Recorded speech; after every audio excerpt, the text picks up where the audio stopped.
It's just past 11 o'clock, and it's time for the WIP Mystery Theater. Why don't you join us? Just sit back and relax, if you can.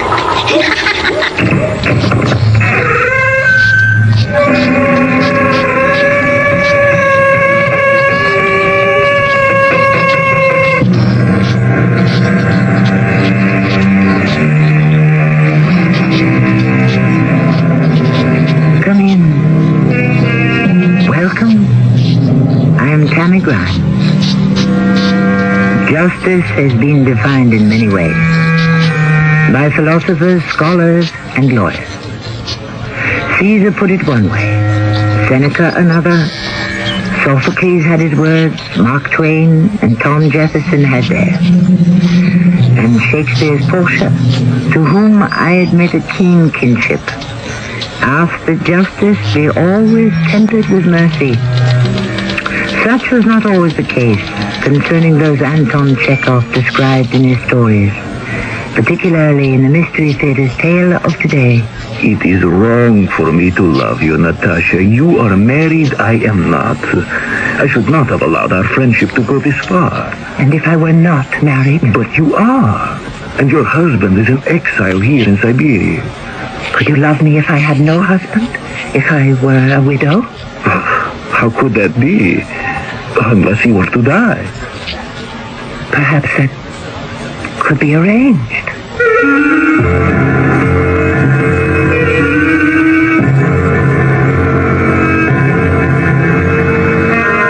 Our mystery drama, The Boatman and the Devil, based on a story by Anton Chekhov, was adapted for the Mystery Theater by James Agate Jr.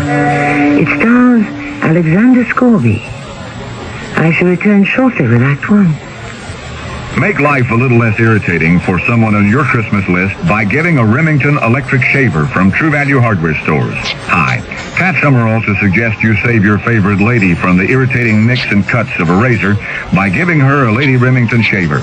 Or for that special man on your list, choose a Remington men's electric shaver with handy trimmer. Right now, you can get the Lady Remington or men's electric shaver for just $19.99 each at participating True Value Hardware Stores and home centers. And tell them Pat Summerall sent you.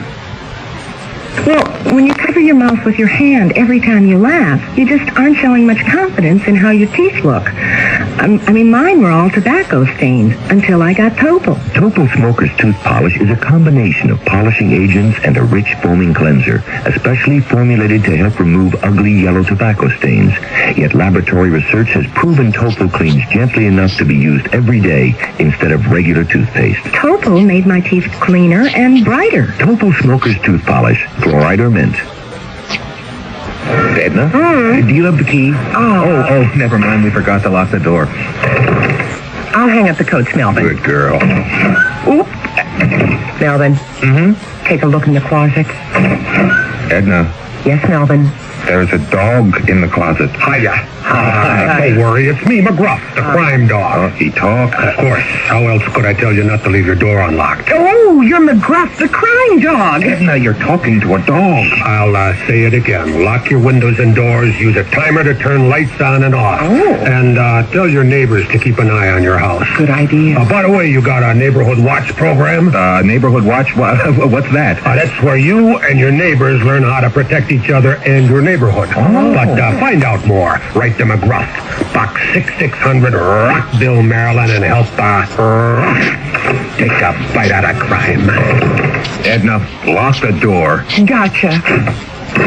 A message from the Crime Prevention Coalition and the Ad Council.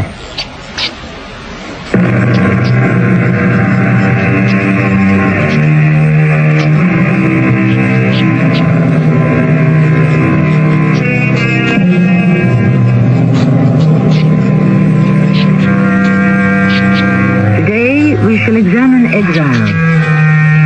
From 15 to 50 years, in some Siberian outland, deprived of family and friends, left alone to survive or die. One man in the Russia of 1890s is the boatman who conveys the convicted across the river from Russia to Siberia. In the boatman's hut are two exiles. One, obviously a man of position, asleep in a fur coat. The other very poor and younger, who warms his hands before the blazing logs. He is waiting to be ferried across the river by the boatman, whose name is Sasha. It is he who will tell our story. Young man, you have just arrived. At this moment, you feel sorry for yourself because you believe you're innocent. That gentleman, lying there asleep in his fur coat, also believes he is innocent and doesn't belong here in Siberia. His name is Vasily. Count Vasily, I believe. What's yours? My name is Radek. And mine is Sasha. I'm the boatman. I advise you to get as close to the fire as you can. When I take you across the river, you will find it very cold there. Sir, can a man be as well dressed as that man, Count Vasily, in a fur coat and still have committed a crime? He has been found guilty and exiled. How old are you? 25. What crime did you commit? I stole nothing. I robbed no one. I hurt no one. Whom did you offend? The state and the judge. Russia is not a country where one may call a spade, so to speak. There are those in power, and then there are the rest of us. Powerless. My boy, it has always been so. My wife, my baby, my parents. I can't bear to live without them. I shall go mad. You will not. We had a happy life. And then I was unjustly accused of theft, of beating an old man. I broke out of jail and joined a movement of people. They told me there could be a better life. We all ended up in jail. In a worse life. Hardly a life at all. You haven't even tasted it yet. You haven't crossed the river. As soon as the wind dies down, I shall row you across to be officially admitted at the post office at Girino. Don't you understand, old man? I can't accept this exile. How many thousands of times have I heard that? In a week, the river will have gone down, the weather will have warmed, and you will go wandering across Siberia, finding ways to amuse yourself. Never. I shall die first. Oh, one doesn't die of loneliness. You will find a new life here. But I shall always be at this same place, living in this same hut, rowing back and forth across the river, as I have done for 20 years, day and night. White salmon and pike under the same water I float on. Sasha, why don't we go now? The wind seems less. Are you waiting until he wakes up, our sleeping friend in his fur coat? No, not at all. Let him sleep a whole night and day, so far as I'm concerned. You wish to be ferried across now, so be it. Gather your belongings and we'll go. Who knows how long Mr. Fur Coat will sleep. You, Radek, start your new life. Yes, as the Chinese say, a journey of 1,000 leagues begins with the first step.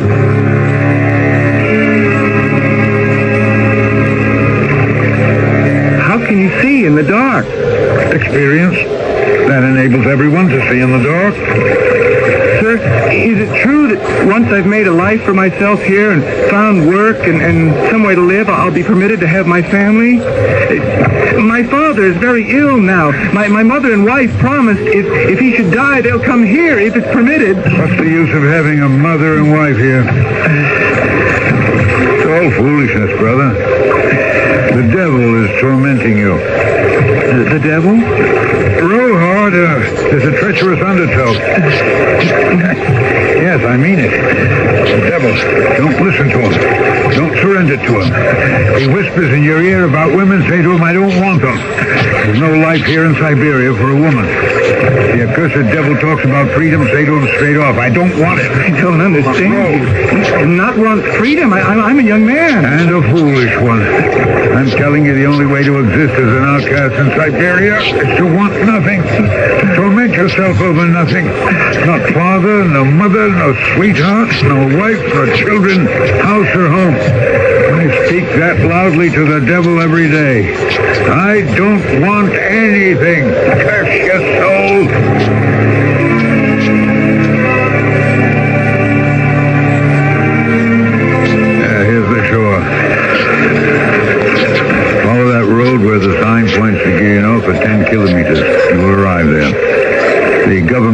address on the post office is always open. Tell them you're here, and to mark a check after your name. Is that all I do? You are like a man who has come to the moon. Everything is strange. It is uninhabitable. You must learn from those who live there how one exists, finds shelter, gains employment. Think of yourself as a lone pioneer. Here. And keep this bottle with me. Take a swig. Oh, thank you. Oh, what a fine taste. Brother, I am no peasant. I don't come from a class of slaves. I'm the son of a sexton. Years ago, when I was a free man in Kursk, I wore a frock coat. Now I brought myself to such a point that I can sleep naked on the earth and eat grass.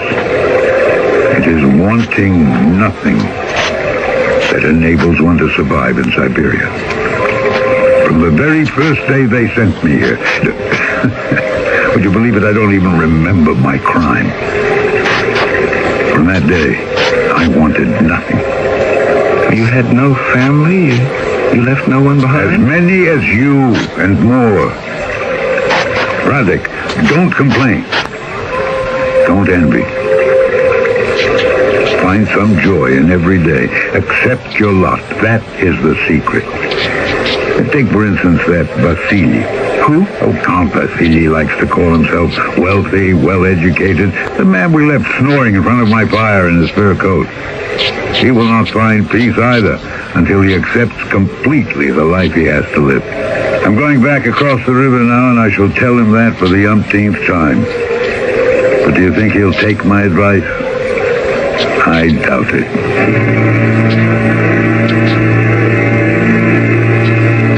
Vasily, see, you're awake now. Yes, I'm surprised you're back so soon, Sasha. Tell me, you spending this entire night here in my hut, or do you expect me to ferry you back tonight? Well, I've waited this long. I thought I'd wait a little longer. She said she'd write by the first post. She promised to. Your wife could have addressed a letter to the Gilino post office. Yes, but she knows it saves the day if her letter from Moscow comes to the Boatman. Is that young man you just took across? I suppose he's like all the others, isn't he? I didn't think you were asleep, Vasily. He reminded me of you when you were first exiled to Siberia. Of me? Mm-hmm. That boy hasn't 2 kopecks to rub together. I was a government official. I had money. If you remember correctly, I agreed with everything you told me, Sasha, and I made a life for myself here. I bought a house and some land. No more a life of pushing papers across a desk as I did in Moscow. Yes, in the beginning you were fine. But your family had money. I think I'll wait just one more day for her letter. I'll go back to sleep then. I'll wake you in the morning. Yes, and when you walked in the door now, I was dreaming it was yesterday. Perhaps I shall return to that dream, huh? You're letting the devil torture you. I can't help myself. I can't.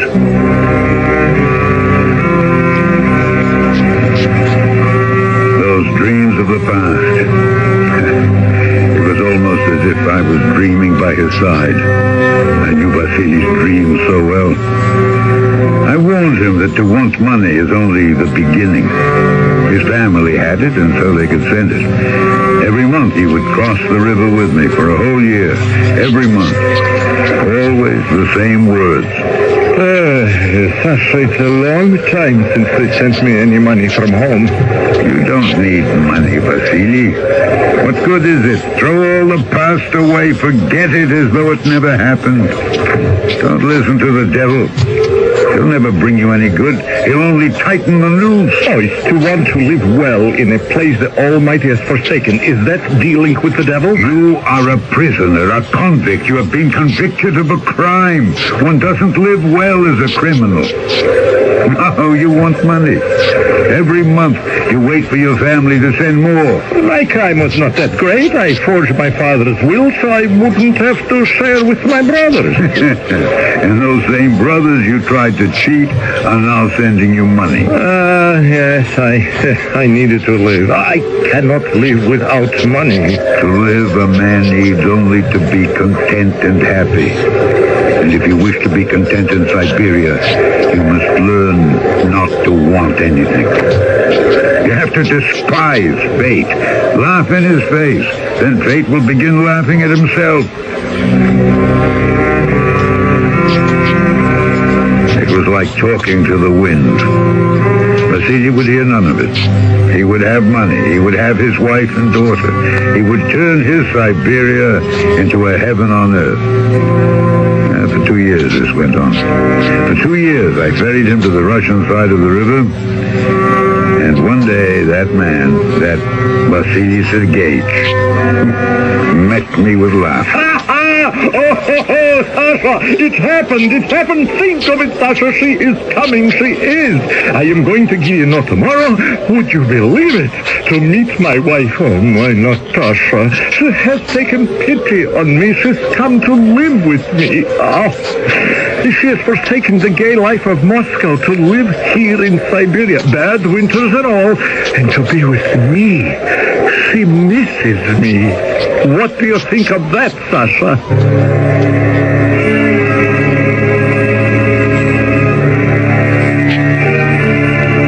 You have a devoted wife, is what I said to him. But in my heart, I knew. Wives and prisoners of the state. I knew it could not last.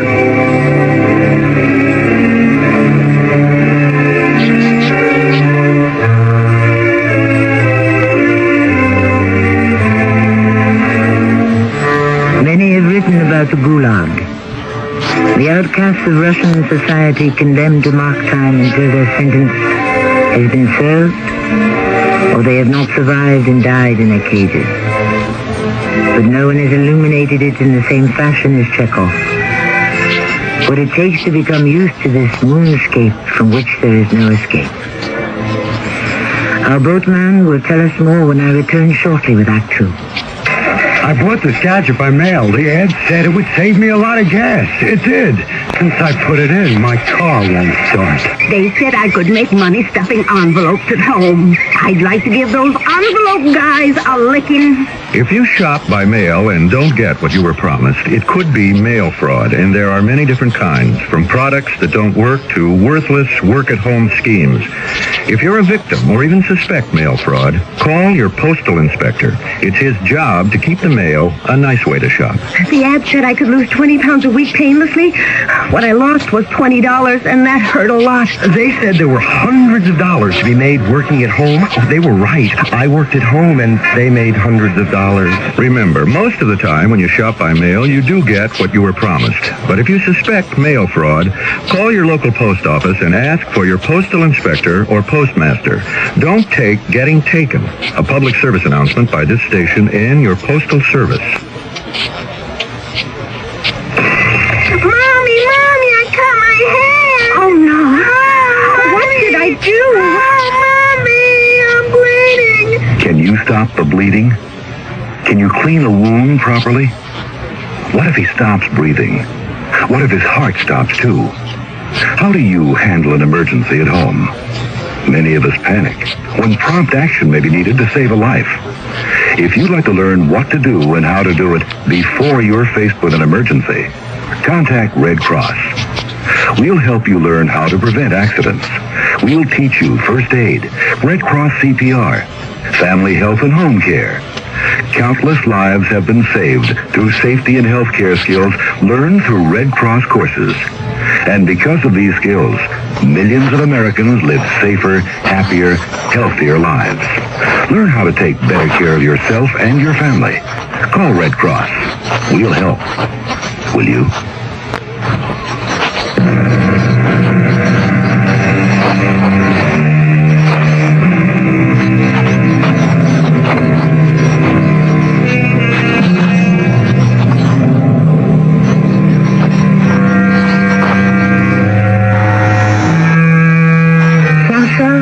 boatman who ferries prisoners from Russia to Siberia tried to soften the blows of this strange new existence to those who were about to enter this barren land.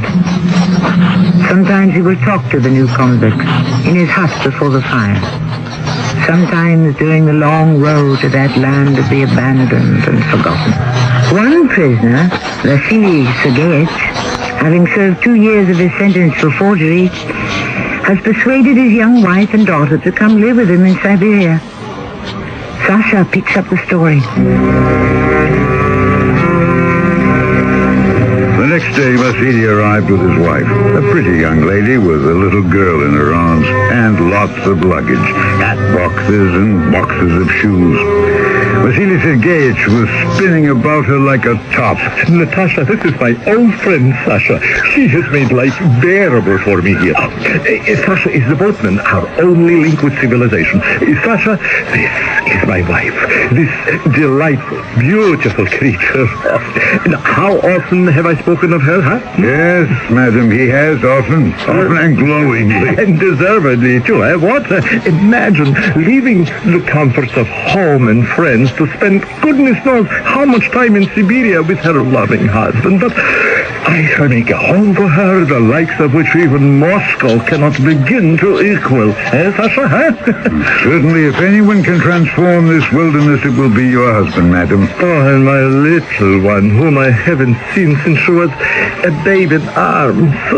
Now, how are we going to transport all this luggage aboard that little skiff of yours, huh? I shall make as many trips across the river as necessary. You see? Problems, solutions.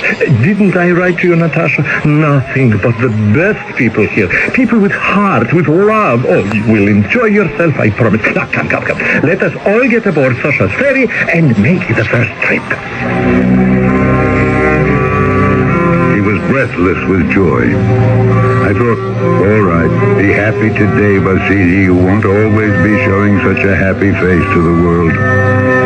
From that time on, he went every week to the post office to find out where the money was being sent from Russia. That wife of his, Natasha, needed a lot of money. Vasily, will you please stop walking up and down the room? Well, I'm only thinking, Natasha. Is there a special post on Saturdays, or do I have to wait until Monday? You are making me very nervous, pacing up and down like that. I can barely make up my face. Oh, I hope this party you're giving, I don't know if... Oh, I hope that it's more amusing than the last two. The people here are so boring. Oh, no, all new people. No, I promise you, they're all in government. Well, I prefer artists.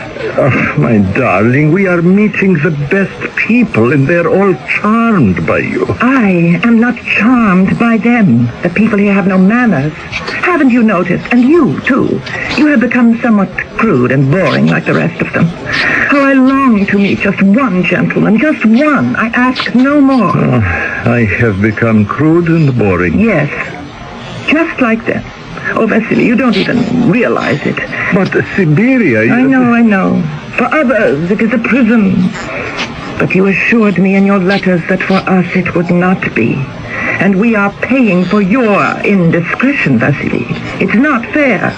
Every day to be surrounded by riffraff and barbarians. No, that is not entirely so, Natasha. There are gentlemen here, and some of them have even invited you to go hunting. But I am not interested in hunting. Besides, for a woman alone, it's not proper. Well, government officials and commissars and their wives hunt. It is only we, not you, but I, a prisoner, who may not carry a gun. Well, you went on the last hunt. I didn't hear any objections then. You acted as though you had a very good time. You don't understand anything. Month after month, my child is longing for a proper education. I asked myself, why did I come to Siberia in the first place? Why? I thought... You thought what? Well, never mind. But I do mind. What were you going to say? I thought you came here because you missed me and loved me and wished our little family to be together. But I can see I was mistaken. I am exiled not only from my country, but from everything that was once dear to me. Siberia is a cruel punishment. It does not fit the crime.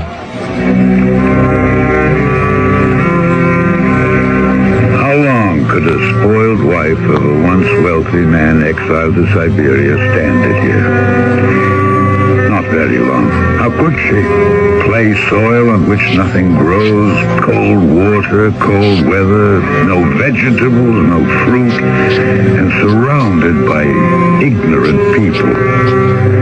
So she found amusement where she could. Anton? Forgive me, my princess. I could not come sooner. Anton, where have you been? I've missed you so. A commissar cannot always prescribe his hours. I have work responsibilities. Anton, I hate this place. Even my little Anna knows how I feel. And although she loves her father and would do anything to remain here in Siberia with him, she knows it is not good for her. So we had a little talk. And I am going to take her home to Moscow. She is too young to stop learning. Moscow? When? At the first sign of spring, April or perhaps May. Now you will come too, won't you? I cannot leave here. This is my post, my career, my future. I have no way of going to Moscow in the spring. I am taking Anna to Moscow, and as soon as I am certain that she is installed in a good school and her uncle can take care of her, I may return. And then what? We shall see. If you are still interested, I will be with someone who can make Siberia bearable for me. And if not you, then someone else. Crumbs of happiness. It's all wrong. You are married. I am not. I should not have allowed our friendship to go this far. Would you feel that way if I were alone? Alone? If I had no husband? If I were a widow? Then I would demand to be transferred to Moscow. I would pester them until they agreed. In Moscow we could be married. They like my work. I know I should be promoted. Natasha, would you marry me if you were a widow? Yes, I would. I believe in you, Anton. So only one thing stands in our way. Yes, only one thing. Am I to remain the wife of an exile or his widow? Anton, you're an excellent shot. Remember those geese you shot down, one after the other, without scarcely taking aim? Tomorrow I shall tell Vasily that for her sake I am taking Anna back to Moscow. And perhaps, who knows, while I am away, a hunt is organized and accident happens. So that when I return, I find myself a widow. A hunting accident. How long will you be away? I can arrange almost anything. How much time do you need?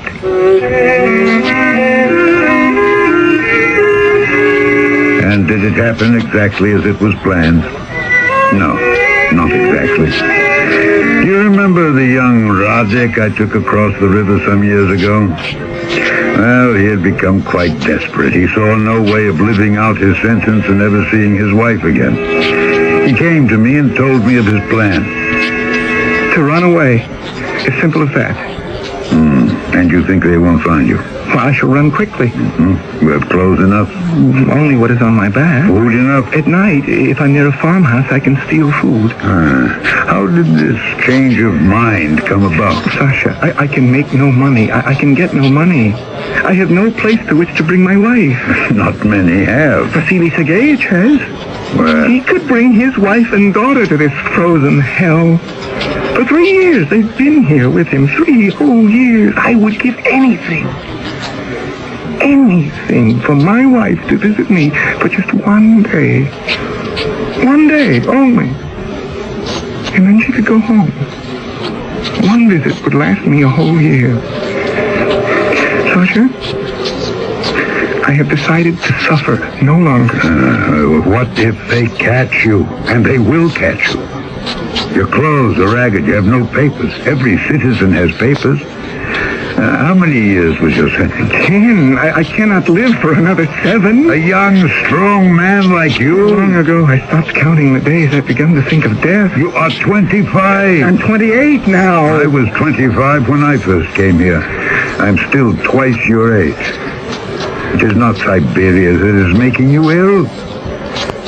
It is the devil. Sasha, you have said all this to me before. I can find no work here. No place to live.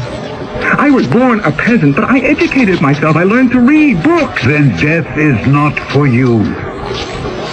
I tell you, Radek, you can make a life for yourself here. Forget yesterdays. Live only for today. I cannot. Here. Take a mouthful from my bottle. It'll cheer you. She was only 17. My Olga. When we married, I must see her once before I die. You won't die. Dogs, why tomorrow, huh? What's it? There's a hunt tomorrow. Ducks, geese, pheasants. I heard them talking about it. Vasily Sergeyevich was boasting he was going to be allowed to accompany the hunters. You see, he said to me what it means to have connections. I said to him, I was incredulous. They are giving you, a convict, a gun to shoot with? No, but they are trusting me to carry the gun. Radek, they will find you with their dogs. Sasha, that's the beautiful part. The dogs will be hunting too. I shall hide in the trees, and when they're all occupied with shooting birds, I shall run as fast as I can. The Lord be with you. I hope you will arrive at the place you wish to.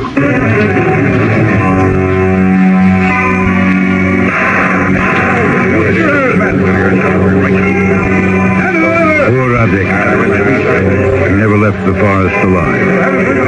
He was shot by accident by one of the government men. One called Anton. He said he thought the movement behind a tree was a deer, that it never occurred to him it could be an escaping convict.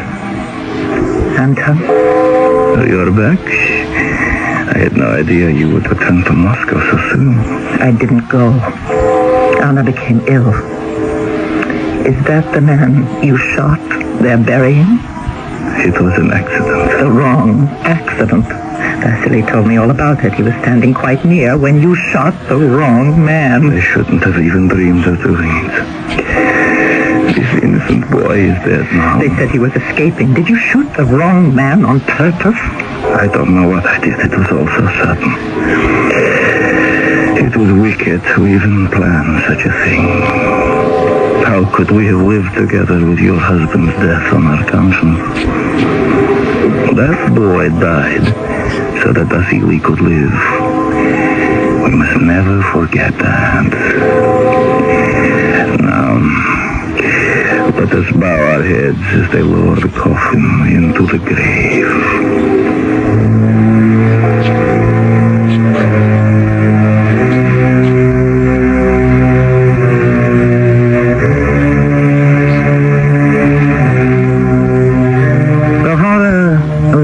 Souls. One cannot help wondering, is this happening today? Stories of injustice finally filter through the darkness and we hear of them. Sane men who are placed in institutions for the mad. Those who disappear and are never heard from again. And our story is based on an account published 120 years ago. History repeats itself again and again. I shall return shortly with Act 3. Serial introduces Mr. Buster Crabbe, film actor and author of Buster Crabbe's arthritis exercise book. I wrote a book on relieving arthritis pain, and I recommend Icy Hot Cream in the tube. Rub it on. Icy Hot's penetrating warmth reaches way down inside to help relieve minor pain, while a feeling of coolness soothes your skin. I'm convinced that greaseless Icy Hot Cream will give you fast, effective relief that lasts for hours. Use only as directed. This is Gene King for your Better Business Bureau. If you receive merchandise in the mail that you didn't order, then you can keep it and consider it as a free gift. Under the law, you don't have to pay for it, and it's illegal for the company to bid you.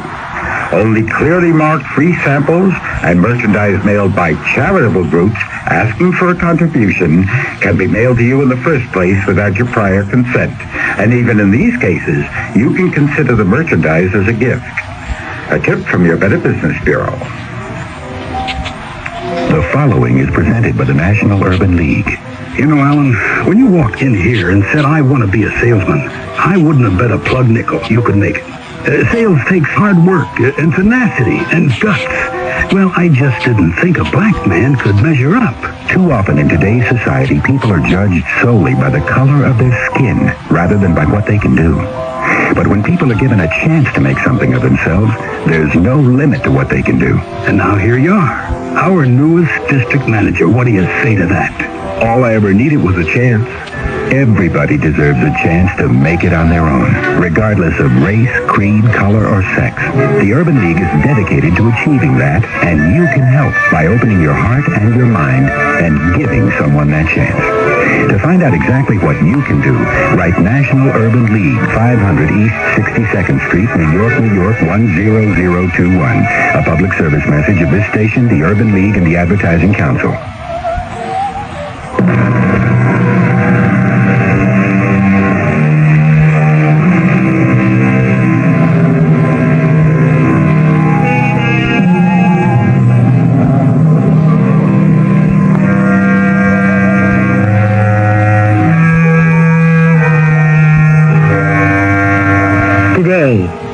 The Mystery Theater's third act curtain rises on a tale familiar to many writers, some who themselves experienced exile in Siberia. We have used Chekhov's account written in 1892 because we hope by 1992 that such bestiality towards man will be forgotten history. Our spokesman is Sasha, the boatman, the link between freedom and living death. He himself is in exile. 50? 60? No one quite knows. And strangely enough, he has forgotten whether he has served out his sentence. For he has remade his life here in Siberia.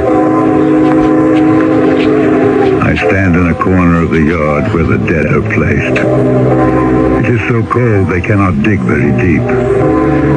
Anton, the man in love with a prisoner's wife, has shot and killed the young man who lies in that coffin. From the distance, the bell of death. Coward! You stupid coward! I should have known. Natasha, I ask you to observe the ceremony and contain yourself. Coward! You shot the other man on purpose. You couldn't bring yourself to do away with Vasily. Your own words. I've wasted my love on you. Natasha, for the Lord's sake, stop whispering to me. There's a burial going on. Someone will see you. They will suspect something. You are not only a coward, but a fool. Vasily still lives. My daughter Anna refuses to go to school in Moscow and leave her father. My life is all upside down. Yours goes on as if nothing has happened and nothing has touched you. I was a fool to think that you could free me. Please let me explain all this to you later. There is nothing to explain, coward. I never want to see you again.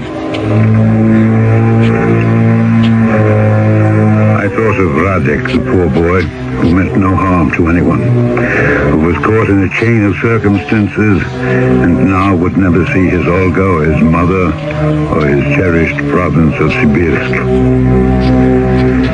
6 months later, a troika drove up outside my hut, and the driver just sat there. I spoke to him, but he said nothing.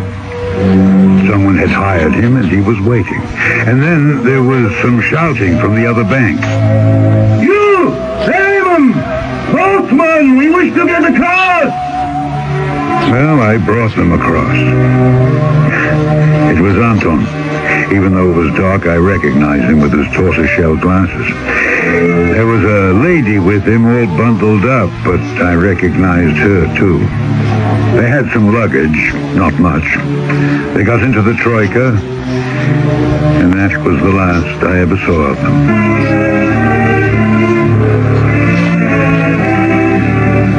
The next morning, guess who was shouting to be ferried across? Vasily Sergeyevich on his best horse. Is this as fast as you can move this old tub across? Vasily, you have a horse that's quite a weight as well. You helped him get across, didn't you? They could have only come this way. Who? My wife. And the young gentleman with the spectacles. Yes, I brought them across last night. And the boxes and cases? They had some luggage, yes. No, you should have told me. It would would have been nothing for you to row across and find me and tell me my wife had run away. Oh, Vasily, be sensible. How would I know such a thing? I had no idea she was running away. You sure? Yes, I am sure. Oh, what of your daughter, Anna? Anna is still with me, thank the Lord. What happened when they got to the other side, huh? Oh, they were whisked off in a troika. Well, I shall find them. I have a fast horse. I shall bring her back with me.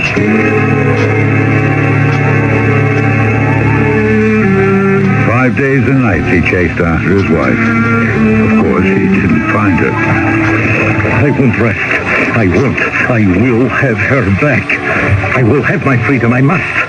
Who do I see to beg for my freedom? Well, you know all the influential people in Gilino. You entertained them at your house. Whom do I know? They are all leechers and traitors. Is there an honest official among them? Go speak to Pyotr Vishnevsky. Tell him you're an old friend of Sasha's. He may help.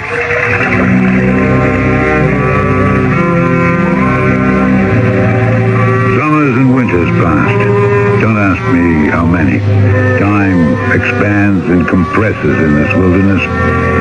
But I remember standing in the post office one day. The door was open. I walked into an office, and there was Pyotr Vishnevsky. Sasha, your beard has grown quite white. You're bald as a hen's egg.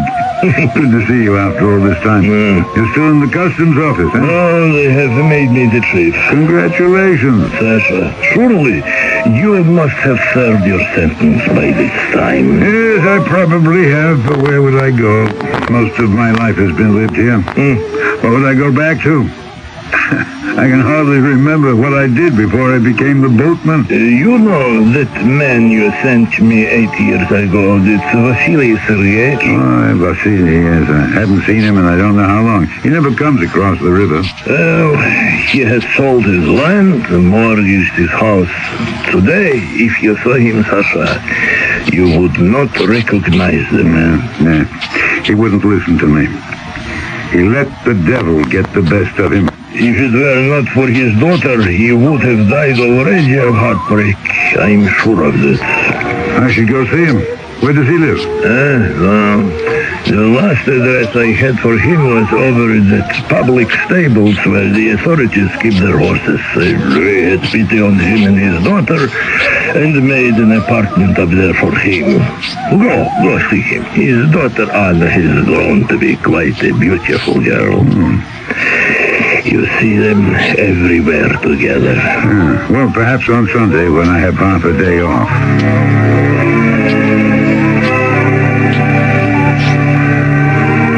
Good morning, Vasily Sergeyevich. Yes? Who is it? I can't see very well. Anna, do you see the gentleman? It is a gentleman with a white beard. You think I know him? Yes, I do. You are Anna. Yes, and you are Sasha. Yes, you used to ferry the boat across the river into Siberia. Oh, I still do. Sasha. Did you say Sasha? Oh, my goodness. How long has it been? Of course, I never cross the river anymore. We very simply, Anna and I, you know my daughter Anna. I would have recognized her anywhere. Oh, how would you have recognized her? She was a little one those days. I was very little when you met me first, but I'm 18 now. Sasha, do you still talk about the devil? Sometimes, yes. Well, for a man who knows as much as you were very wrong. Was he really, Papa? Well, weren't you, Sasha? Come. You're among friends. Come, confess it. What do you want me to say? And I am the proof you were wrong. After everything is said and done, I am the living proof that people can live in Siberia. That even in Siberia, there is happiness. Look at her. Anna. There she stands. Oh, Papa. She takes good care of you. We are counting the months now. Little less than a year and my sentence is over. We're full of plans, my little Anna and I. One more winter and that will be it.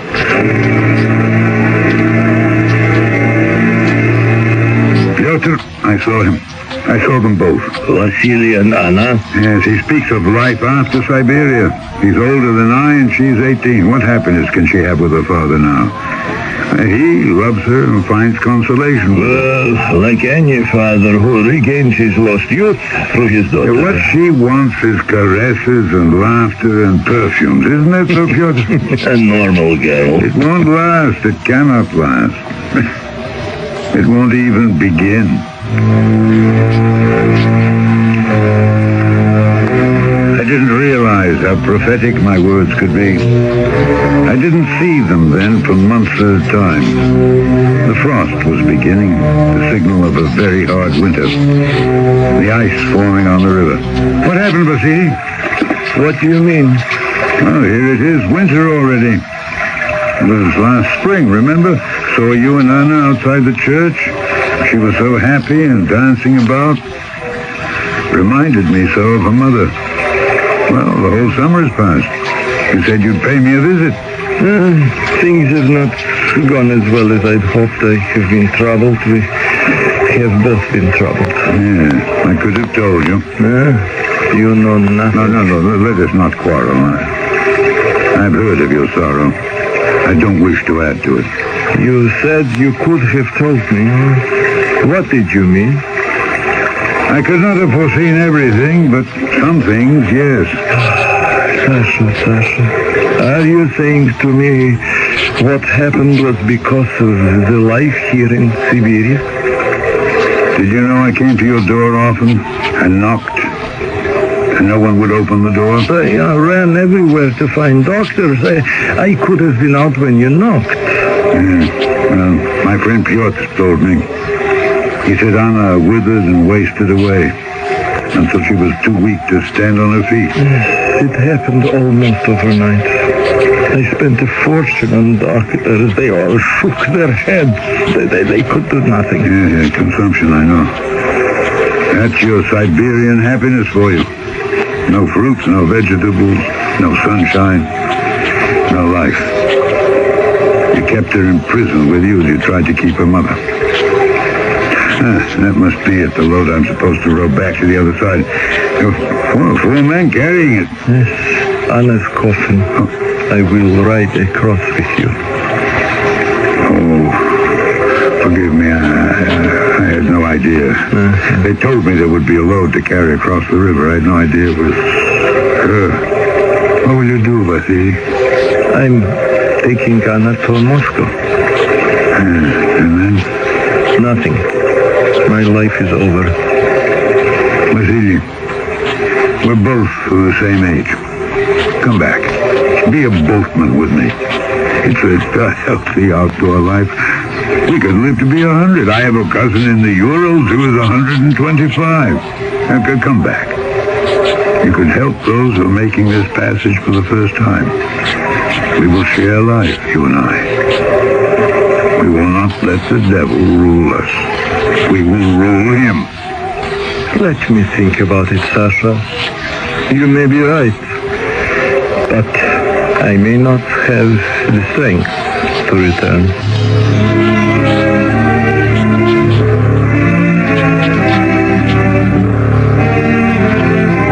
I never saw Vasily Sergeyevich again. Did he do away with himself from grief? Did he run away? Why did he not return here? Some men are difficult to understand.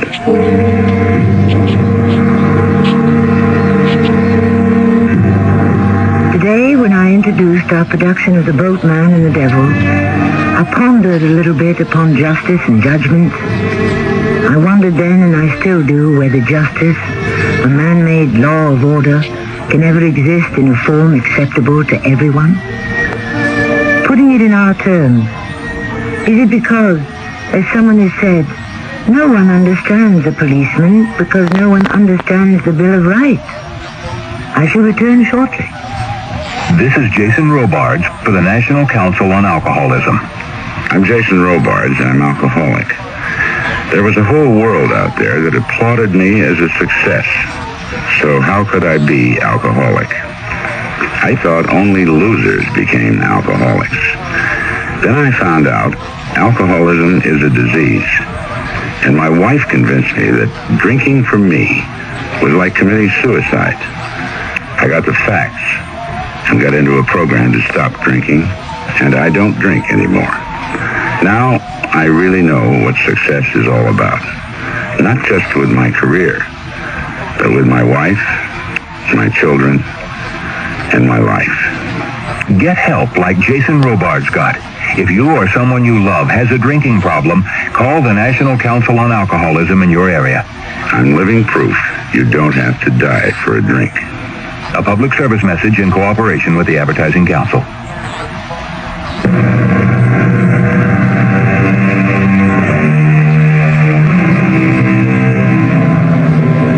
A postscript about the boatman, whom I'm sure many have already likened to Charon, the ferryman of the dead, guiding their bodies across the river Styx. For the fare of one silver piece, Charon would ferry his soul to eternity. Surely, man could do better than bring others to eternal death, the death of places like Siberia. Were my opinion to be asked, I would banish forever Exile. Our cast included Alexander Scorby, Marion Seldes, Russell Horton, and Earl Hammond. The entire production was under the direction of Hyman Brown. And now a preview of our next tale. Thank you for the coffee. Well, you're very welcome. Come back sometime. Thank you. Thank you very much. Why did you ask him to come back? I don't know. He looks so unhappy, so haunted. No, so screwy is more like him. Look, he's coming back. He's turned around and he's coming back. Good Lord. Don't be mean to him, Charles. Please don't be mean to him. I won't.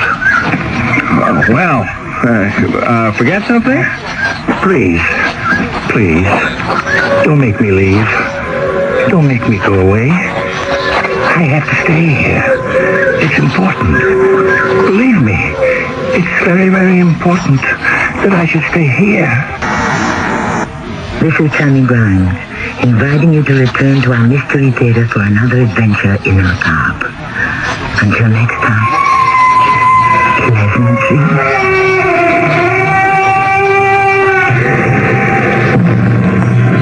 This is Nat Wright. Stay tuned for a special presentation of the John Lennon story, which will follow the midnight news. This is WIP, Metro Media Radio, in Trinidad. An accident in... The CBS Radio Mystery Theater presents...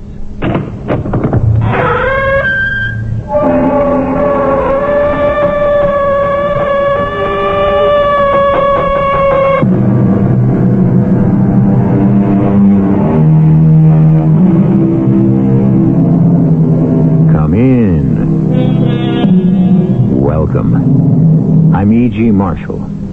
This is the first week of the 8th season of the Mystery Theater, the longest-running consecutive present-day series of dramas on the air.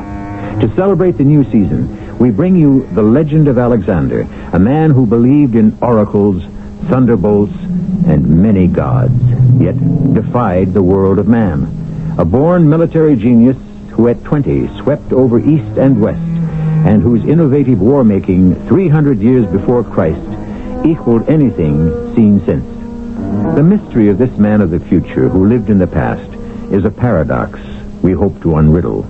Alexander, you have turned cruel. One changes, Parmenio. What has changed you? The useless, unnecessary death of my closest friend, Cyrus. I see him still. His head laid open by a piece of marble carelessly thrown by a Theban soldier. I held him, dying, in my arms, and I vowed I would burn Thebes to the ground. And I am.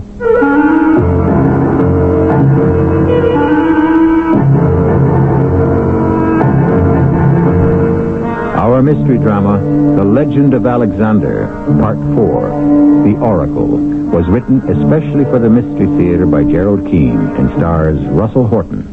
I'll be back shortly with Act One.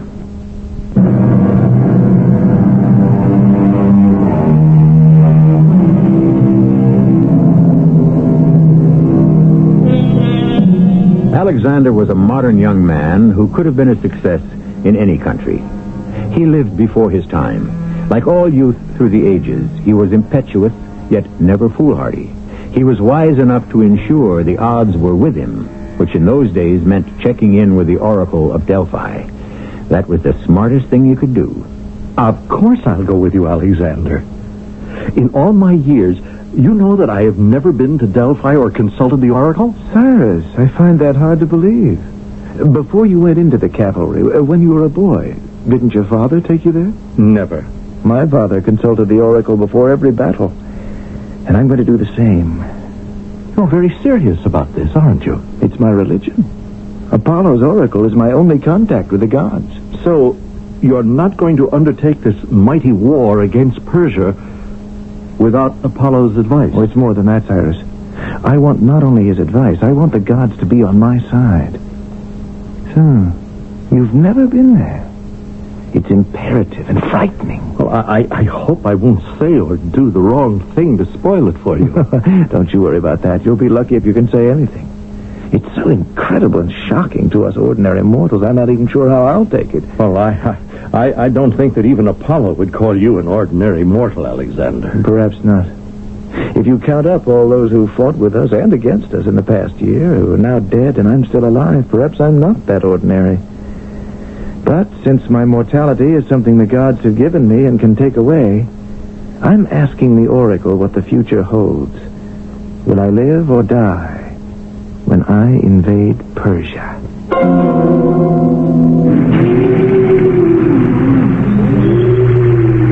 This antechamber in the Delphi temple is where we have to wait until it's our turn. One of the priest prophets will come down and tell us when it's time for our audience with the Oracle. Well, you didn't tell me we'd have to stand in a stone chamber underground, Alexander. It's oppressive. There's nowhere to sit. Oh, the priests know I'm coming. We shan't have to wait long.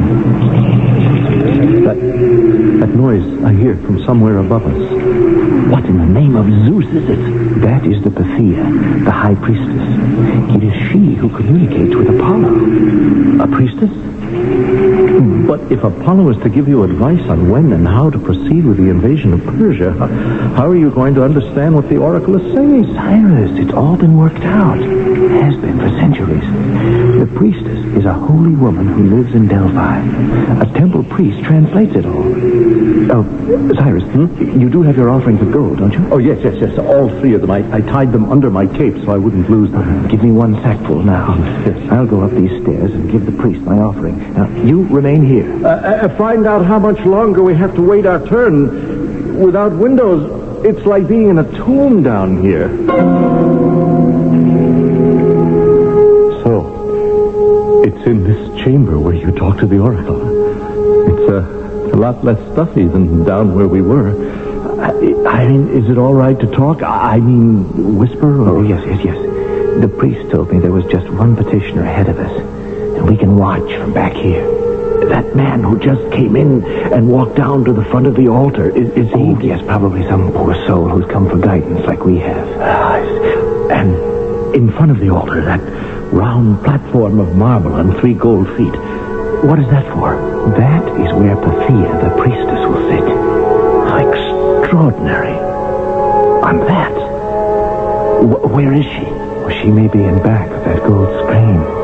And that man who just came in, he's next. And we follow him. Ah, there she is. See? That long black robe? Yes. I think I recognize her. She's been here since my father's day. Alexander, what is that cloud coming up from the rock at her feet? She's bending over into it. Is the temple on fire? Shh. All is as it should be. Those are the vapors from the bowels of the earth. The Oracle breathes them in, and it makes her able to talk to Apollo. Alexander, it's hard for me to breathe. It's getting into me. I think I shouldn't stay. Stay. No, watch the miracle.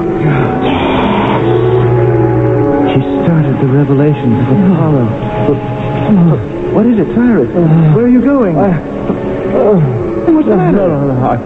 I'm all right. Cyrus, your face is chalk white. Oh, I'm sorry, Alexander. I must get out of here. Cyrus!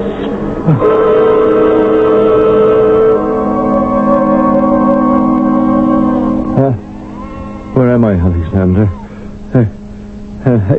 Alexander, is that you? How do you feel now? Well, I don't know. Where are we? In a shepherd's cottage. What? Where? Why? At the foot of Mount Parnassus. You were overcome by the fumes at the oracle, so I carried you out.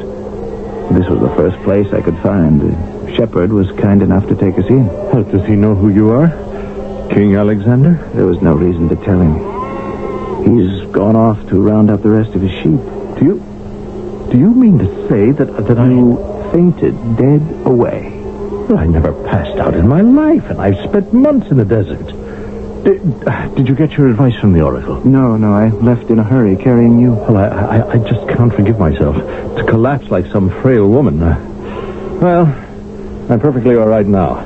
Now let me up from this pile of straw and we'll go back to the temple. It's dark now. The temple's closed for the day. The shepherd will be back soon with some more wood for the fire. We'll share his bread and milk and honey. Spend the night here. First thing in the morning... Wait. What is it? You're right. We've got to go back to the oracle right now, not wait till morning. People will be lining up all night. Well, surely the king would be granted an audience ahead of anyone else. Apollo makes no such distinctions. A man is only a man. Each is equally entitled to Apollo's wisdom, beggar or king. To Apollo, all mortals are equal. Well, isn't it possible that some mortals are more equal than others? Now stop joking and hand me that torch. I'm going to light 2 of these from the fire, and we'll be on our way.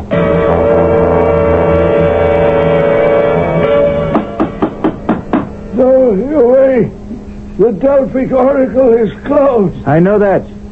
I'm Alexander, king of Macedon. I beg you to come to the gates. Did you say King Alexander? Priest, it is the king, and he would speak with you. Let me hold my torch closer. It is the king. What happened to you today, your majesty? Pathia was preparing to listen to your pleadings, and you had disappeared. It was my fault. We are here at this late hour to make certain I shall be the first petitioner tomorrow morning. I'm afraid that is impossible. Tomorrow and the 6 tomorrows that follow are forbidden for prophecy. Return in 1 week, and I shall certainly arrange for you to be the first with the oracle. A week? We have no week. A war waits, a lifetime. My father's ambition. We cannot wait a week. Your Majesty, in 7 days, she becomes so exhausted she needs the next 7 days to rest. The vapors which she inhales and inspire her with messages from Apollo could be fatal to her. Certainly dangerous if we didn't close down every other week. Let me talk to you not as a holy man, but as a patriot. We would all like time to restore ourselves. We all would like to know we're safe from harm and can close our eyes, but death is at the door. That is why I must have Apollo's help. I don't need it in 7 days. I need it now. The Pathia has a responsibility to all people, everywhere. Yes, but she is an elderly woman. And I am Alexander. I wait for no one. Holy man, take up your torch and lead us to where she lives. What good would that do you? She lives in a little house in the village of Delphi. It isn't sacred ground. Is she the voice of the oracle, or is she not? Yes, she is, of course. Then the spirit of Apollo is alive in her always and can answer my questions regardless of what house they come from. Priest, we follow. Lead the way.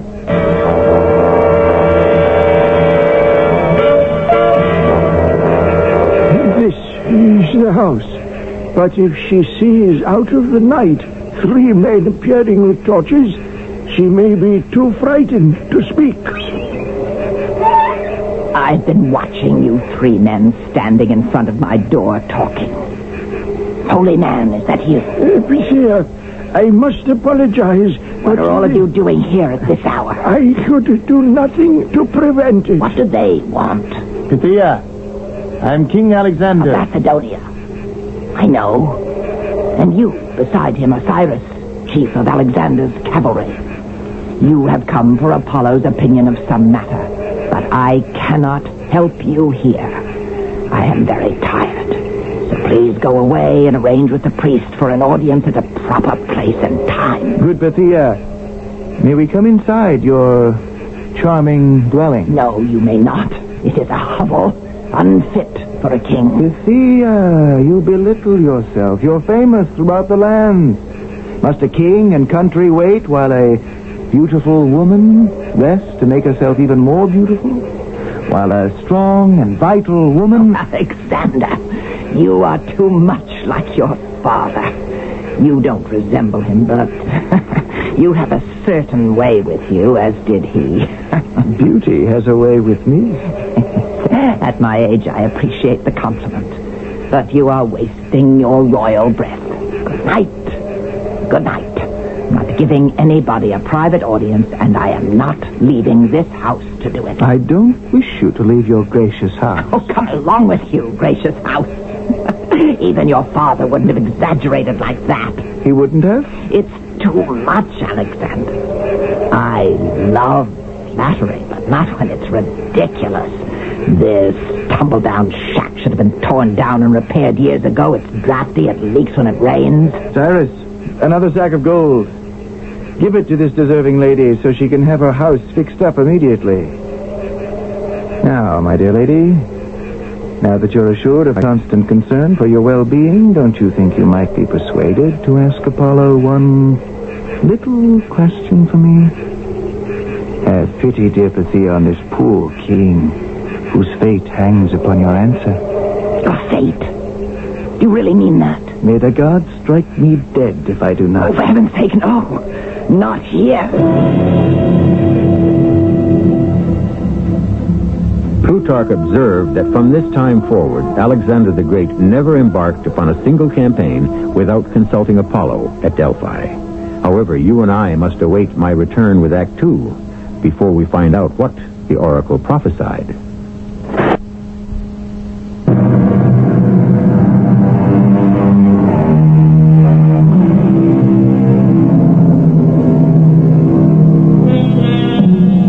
We are at Delphi in ancient Greece, 300 years B.C. It's a small town on the southern slope of Mount Parnassus, Mecca for those who desire a peek at their future. Inside the Temple of Apollo, intoxicating vapors are breathed and interpreted by the oracle. But Alexander the Great has missed his appointment and has gone to the house where the oracle lives. King Alexander, you said you have gold to repair my house. Where is it? Cyrus, give it to her. There should be more than enough gold in that bag. Are you listening to me, Pythia? Since you are always in command of those powers which never lessen or wear off, even when you're here at home... I don't know if that's true. You are a true oracle, and it would be no trick for you to ask Apollo for the answer to one small question. Alexander, I will not give you a private audience. There's a time and a place for every sacred communication. That is what the gods have decreed. They have not decreed anything of the kind. Apollo speaks through you, but not because you sit on a piece of marble on gold legs and put your face into that smoky wind. Oh, you are stubborn. I'm desperate. I must know. Will all go well on my planned campaign in Asia? Come back to the oracle at Delphi in a week. I may have an answer for you then. I beg you. Commune with Apollo, even as you stand here under his lantern, the moon. Reveal to me what success I can expect from my invasion of Persia. My son, you are tireless, persistent, obstinate. What of Persia? Alexander, you are invincible. I am. I am? Say no more. Cyrus, did you hear that? Invincible.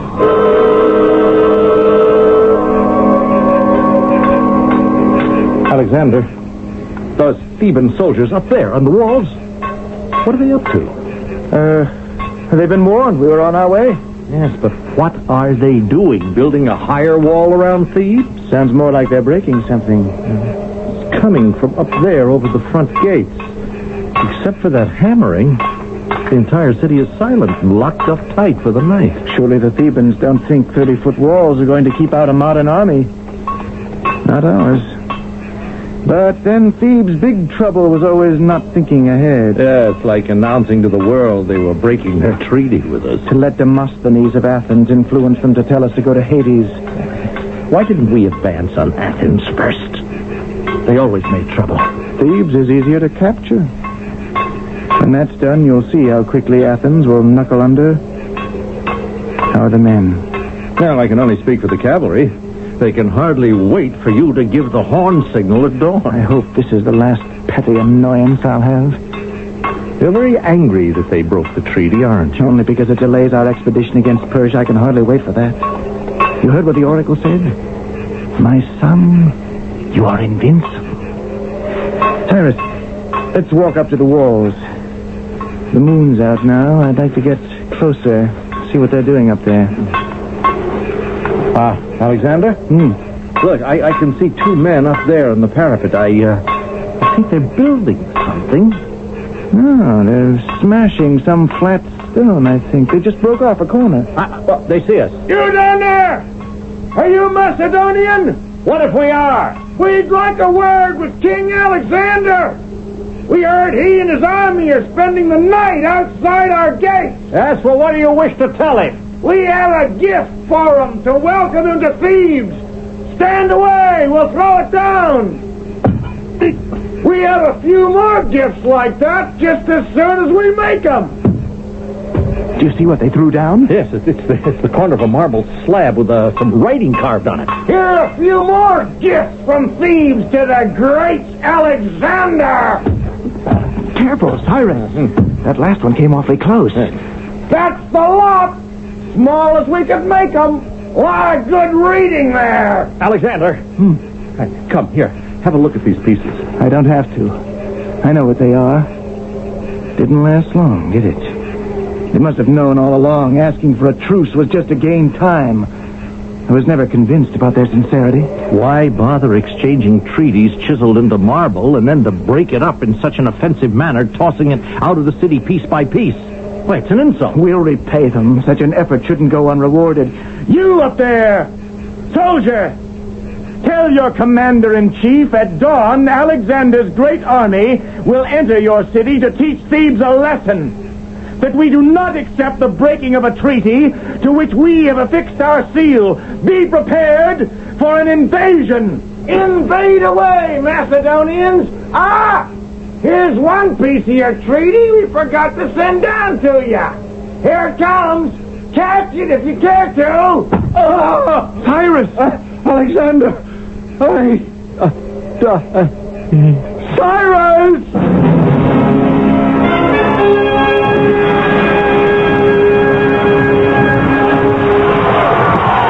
Alexander. King Alexander. Yes. Yes, Commander, what is it? May I speak? Not as one of your generals, but as one who has known you for many years. One who taught you military matters when you were young. I don't understand, Commander. You have something to report to me? Alexander, Thebes is being sacked, destroyed, burned. What pleasure can you derive from... there you are. The musicians. Excuse me, Commander. Come over here, you two. Sit in front of the balcony and play for me. Commander, I enjoy the flames, but the noise is a bit offensive to my ears. So I have ordered these musicians to sweeten the sounds out there with their instruments. Alexander, all yesterday and all this night you have sat here watching the city being devoured. But I like that. A great soldier like you doesn't enjoy seeing the innocent suffer. I sit here, my old teacher, and enjoy my revenge. These Theban beasts killed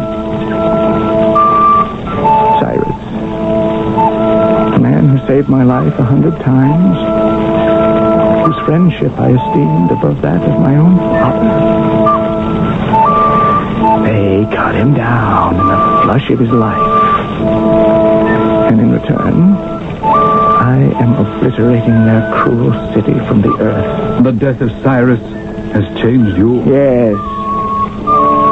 The useless, unnecessary death of my closest friend. I see him still, his head laid open by a broken piece of a broken tree. I held him, dying in my arms, and I vowed I would burn their city to the ground. Alexander, I beg you. Can I not persuade you to leave off watching this Holocaust? Parmenio, I think you've said as much as I care to hear. Then let me tell you what will please you. The emissaries we expected have arrived. From Athens? Parmenio, that is news. They came, helmet in hand. Bowing and scraping, they ask forgiveness for goading Thebes to a revolt. They will agree to any terms. Any suggestions? We should certainly insist that Athens banish those who are behind the rebellion. Well, there is one other problem which only you can solve. Some of our soldiers last night broke into the house of Timoclea. Do I know the lady? Our captain led a raiding party, entered the lady's house, and met his death at her hands. She killed a captain? In a rather cruel fashion. She has been apprehended and brought to me. So? Deal with her. Well, this lady, Timoclea, says she is the widow of an officer who fought the Battle of Chaeronea with your father. I thought you would like to see her. I haven't time for that. Her husband fought for the liberation of Greece. I heard you the first time. Alexander, haven't you always prided yourself in respecting vanquished and victors as human beings? You've never been one who saw people as oxen to be led to slaughter. Parmenio, you're a wise old bird. If I didn't know you're not a man of two faces, I'd say you're trying to make me feel ashamed. Well, I would never criticize the decisions of my commander-in-chief. Have the lady brought to my command tent. And, General Parmenio... never mind. It's all right, I'll survive. My dear boy. What would my father have done? Oh, forgive me, I'm heartsick over the loss of my friend. I have no words to tell you how I feel. It hurts deeply. Grief is itself a medicine. I pray you are right.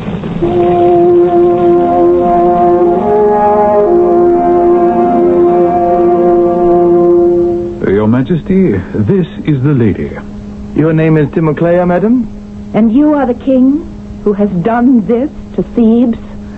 I have a son older than you, if he's still alive. I am charged with the murder of a captain in your army. Not a Macedonian, we understand. A Thracian who fought with us. May I speak to you alone, Your Majesty? Certainly. General? I shall be outside, Your Majesty. Where shall I begin? This is very difficult for me. I don't expect mercy from those who would destroy, as you have destroyed. So now you have joined our ranks. There's blood on your hands also. Yes, and I'm glad of it. He deserved to die. Now you begin to understand why we came to Thebes. We, too, believed your city deserved to die. You believed? Thebes wished to make her own alliance with Athens, and you punished her. Thebes gave her word and broke her promise. You have the courage to speak to us like this. Do I have any more to lose than I have lost already? We hope not. Relate what happened. You asked me to tell everything? If you wish your life to be spared. And you are the Chief Justice? In the absence of a higher judge, we are.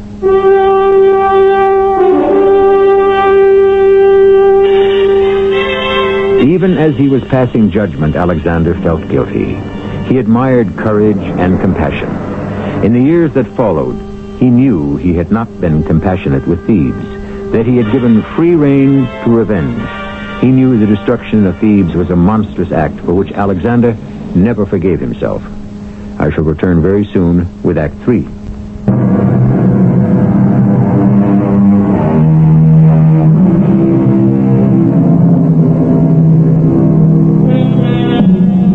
Thebes is burning, put to the torch by Alexander the Great as answer to a broken treaty.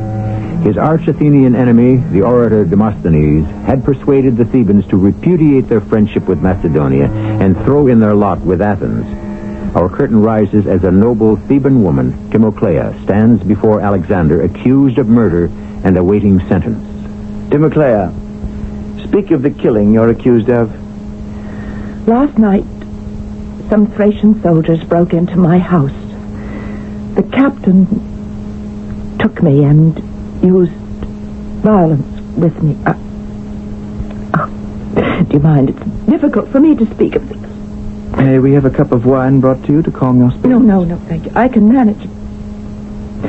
After having satisfied his lust, this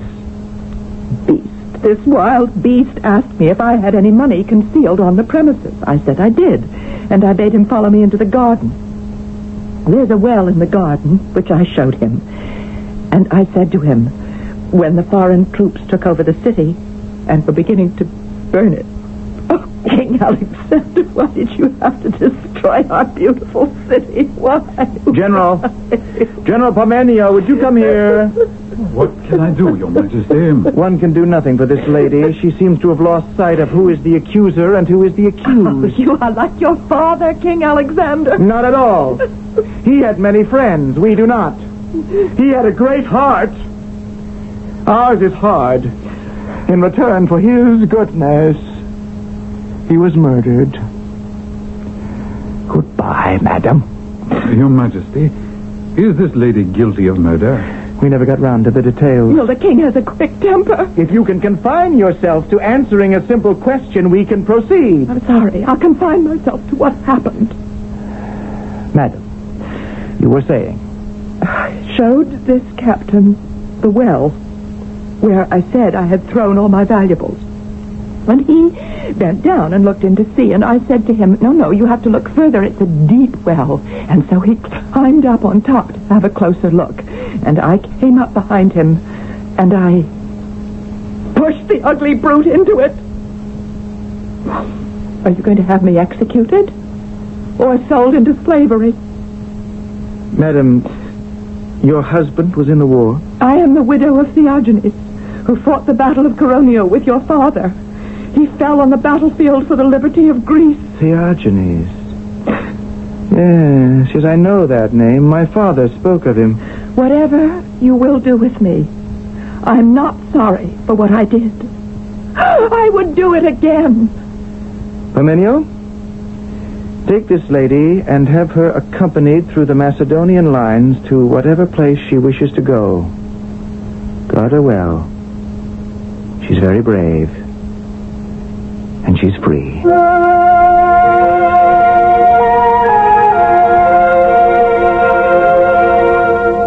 Parmenio, do you know what month it is? Well, it is March. And how old I am? I'm 22. If we don't begin our campaign against Asia in 1 month, we'll have to wait another year.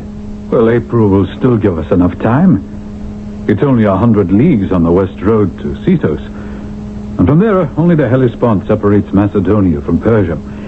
In a night and a day, we can get our 30,000 troops, 5,000 cavalry, and the siege towers across. I don't doubt that. The triremes are built. We've got fleet from Athens. And the men are as ready as they'll ever be. But the problem is, a month will come and a month will go, and we shall all still be right here rotting in Pella. All that is who remain. I'm confused. All the soldiers who haven't given up and deserted. Well, why would they do that? Because since the new moon, they've not been paid. And because there's no money. None. No money for the campaign against Persia. How can that be? I've seen gold by the cartload arriving at Pella after every expedition of your father. Years gone by, yes. But since he died, no tribute has been exacted. Everything has been spent. My own purse is empty. The treasury is empty. Parmenio, Can you find me the money I need? You inherited nothing from Philip. Where did the money go? You and I have unsheathed the sword together many times, and the spoils of war must have amounted to at least 10,000 gold talents. Why isn't there enough left for the campaign against Persia? What about the land, the farms, the royal estates? In 2.5 years, I've given all of it away. Well, to whom? Friends, supporters of my cause, those who believed in me. What did you keep for yourself? Hope. You're a very young man, I can see that. What is the least amount that will hold the army together until we take our first city in Persia? Another 500 talents. Can you get them? Well, I can try. If only you could. How much of it would you want for yourself? None of it. I'll share one thing with you, though. What's that? What you are keeping for yourself. Hope.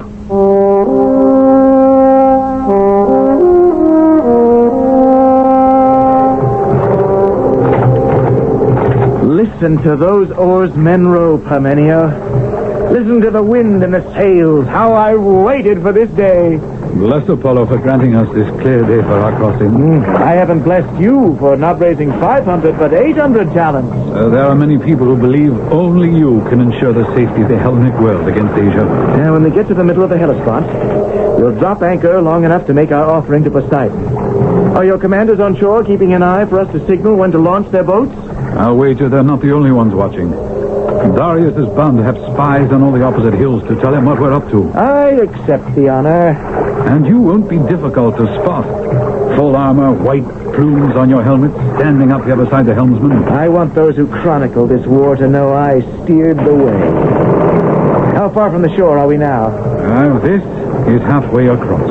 Then here is where we make our offering and our prayers.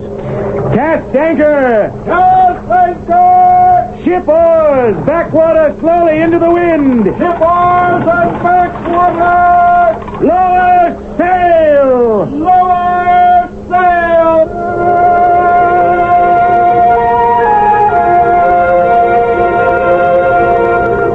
Alexander, why do you feel compelled to invade Persia? Do you remember asking me what I had inherited from my father? Little enough you said on that balance sheet. I think I left out my most important inheritance. War against Persia. I'm going to make my father's dream come true. To liberate all the Greek cities under Persian rule. He wanted all Greek cities to be united as one, for we speak a common language. I see. Philip of Macedon's dream. I shall make it Darius of Persia's nightmare.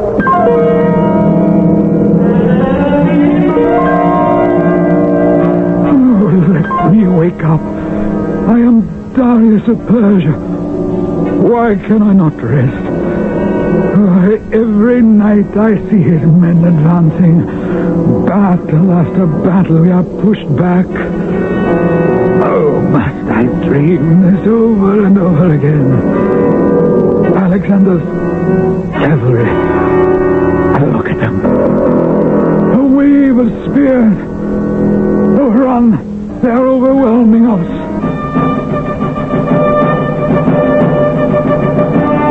Now I am here, on the battlefield. I'll show Alexander how Darius handles a sword and spear. My cavalry cannot be helpless. Send in the armed chariots. Oh, no. No. His archers have slain all our charioteers.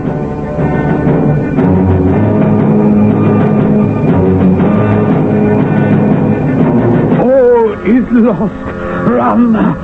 Run! Save yourselves, Persians! Oh, you gods! You have deserted Darius. It is the end. I am no longer Darius.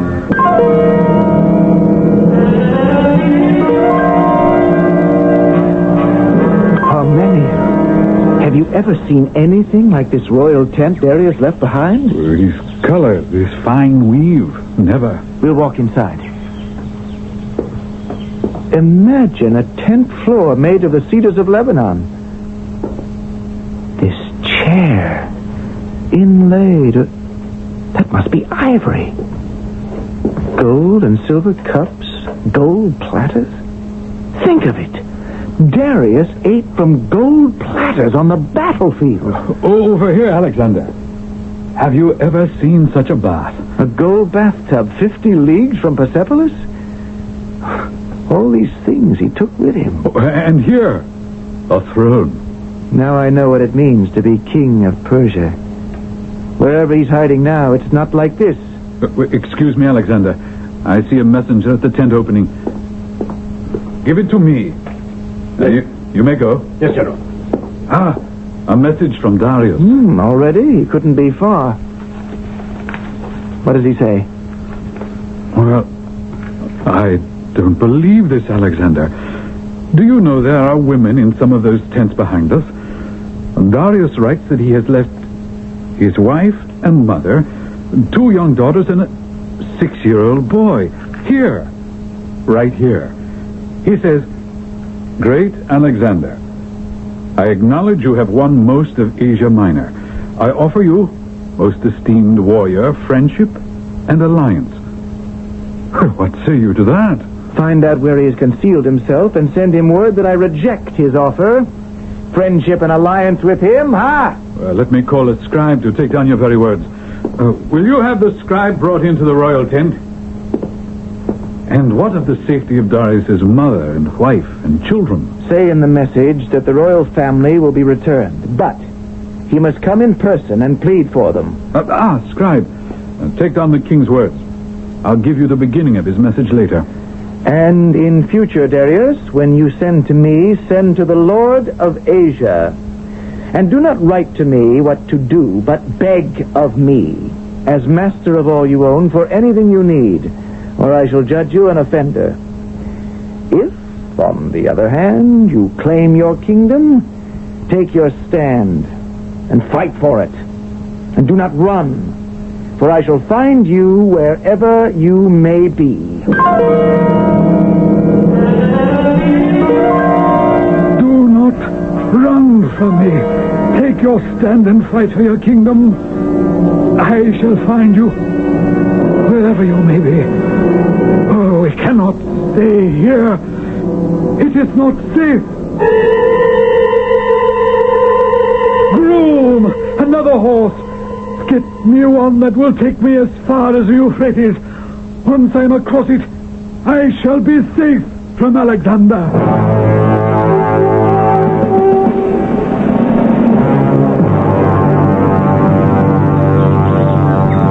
Alexander. Alexander, it's morning. Ooh, who is it? Parmenio. What brings you to Damascus so early in the morning? It has slipped your mind, Your Majesty. Your whole army is now in Damascus. Oh, yes, so they are. It's a lovely city to spend the winter. Don't you like it, old friend? Yes. You don't know what a pleasure it is to have plenty of food and plenty of rest. And plenty of entertainment. We deserve it, all of us.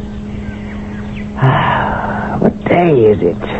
2 days later than you think. Wasn't that a party? By Apollo, an invincible party. or a party for the invincible, huh? Well, I left early 2 nights ago. Parmenio, there is criticism in your voice. What's that in your hand? A letter from Darius. We haven't heard from him in months. What does the dear Persian want? Well, he wants his family back. And as ransom, he offers you 10,000 talents. All the land west of the Euphrates. That's because he is hiding east of the Euphrates. And he offers you a daughter in marriage. And an alliance. The terms get better every time he writes. But no. There's still a great deal of land to be won, and right here for the winning. It is written on Olympus that I must battle Darius one more time and gain the entire Persian Empire. It is so written? Oh, yes. And I shall succeed. Remember? The oracle told me I was invincible.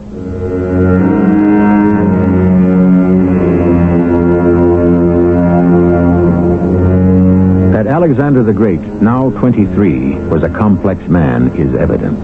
Was it only to gain more land that drove him across continents? Why was he so single-minded? For his father?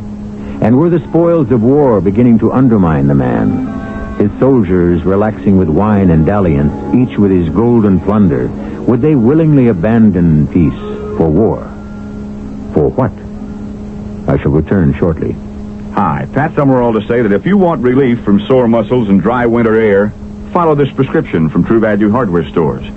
To soothe aching muscles, apply moist or dry heat with a Northern heating pad, just $9.88. For relief from dry winter air, get a Northern Cool Spray Humidifier for $9.98. It holds a gallon of water and runs all night on one filling. Relief is on the way with a Northern heating pad or a Cool Spray Humidifier from your participating True Value Hardware Store or home center. And tell them Pat Summerall sent you. What do doctors recommend to avoid constipation? These days, doctors stress the importance of fiber in the diet. Food fiber that helps the system regulate itself naturally. Metamucil is the laxative made from natural fiber.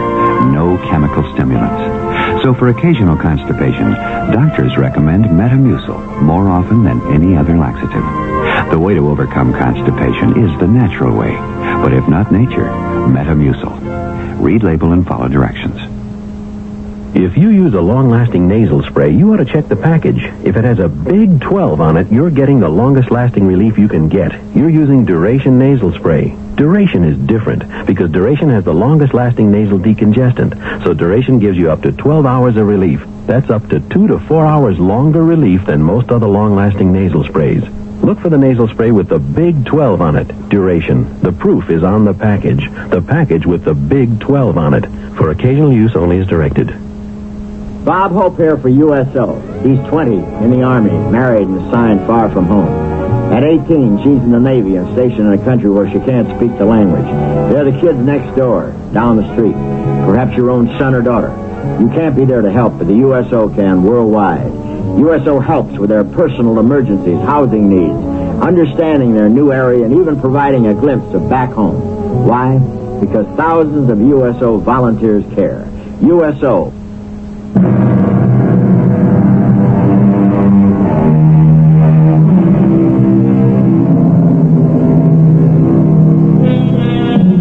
Our next broadcast will conclude the legend of Alexander, which we have presented to signal the start of Mystery Theater's 8th season. We grant you some liberties with time, place, and person may have been taken, but we are reflecting a legend and hoping, as the poet W.H. Auden has said, to break bread with the dead.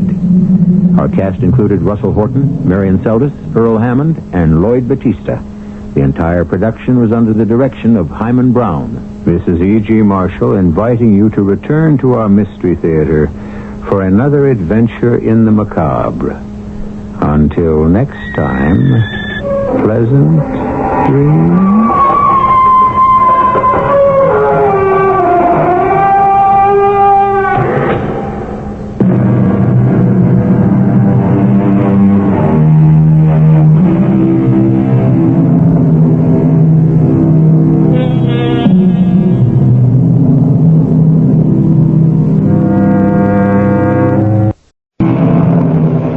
Come in. Welcome.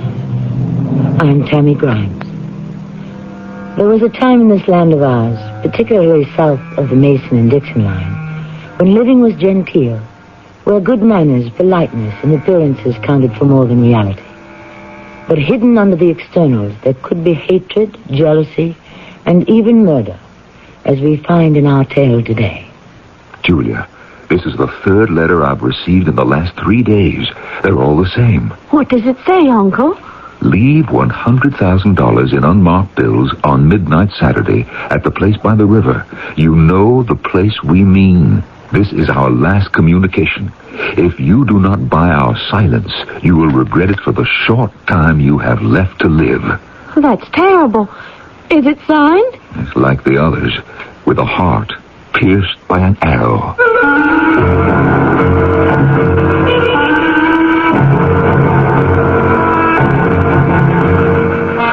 Our mystery drama, The Face of the Waters, was written especially for the Mystery Theater by G. Frederick Lewis and stars Paul Hecht and Norman Rose. I shall return shortly with Act One. Maybe you've waited all spring for just the right weather to paint your house. Well, now that it's here, True Value hardware stores have just the right prices on quality True Test paints. Hi, Pat Summerall to say you can get True Test Weatherall Flat Exterior Latex for just $11.98 a gallon. And Woodsman Semi-Transparent Oil Stain and Wood Preservative is now just $10.98 a gallon during National True Test Spring Paint Week until June 6th, exclusively at participating True Value hardware stores and home centers, where you'll find values in every department. Weekdays on CBS television. Wake up to comedy with One Day at a Time. You really think you're hot stuff, don't you, Shiner? The ladies in this building don't call me super for nothing. Then, keep laughing as Mel lays down the law on Alice. There is only one rule in the restaurant business, Vera. Get them to swallow it. And to The Price is Right with the priceless Bob Barker. That's One Day at a Time. Alice and The Price is Right. Weekdays on CBS television. Check your local listings for the time. It's athletes versus MS. Meet tennis champion Jimmy Connors. With a gal like Billie Jean King on the team, you can count me in too. And there's Muhammad Ali, Hank Aaron, and Bobby Orr, athletes from every sport. All of us are teaming up to ask everyone to join in the fight against MS, multiple sclerosis, the great crippler of young adults. There's no cure yet, but there's hope through research. Support your local chapter of the National Multiple Sclerosis Society. Thank you. Do you have a sight problem that prevents you from reading? Hi, this is Max Morath with news about Choice Magazine Listening, a free service. 6 times yearly, Choice Magazine Listening brings you, on 8 RPM phonograph records, 8 hours of selections from leading magazines. For information, write Listening Box 10, Port Washington, New York, 11050. Remember, it's free. Write Listening Box 10, Port Washington, New York, 11050. A public service message on behalf of the nonprofit Lucerna Fund.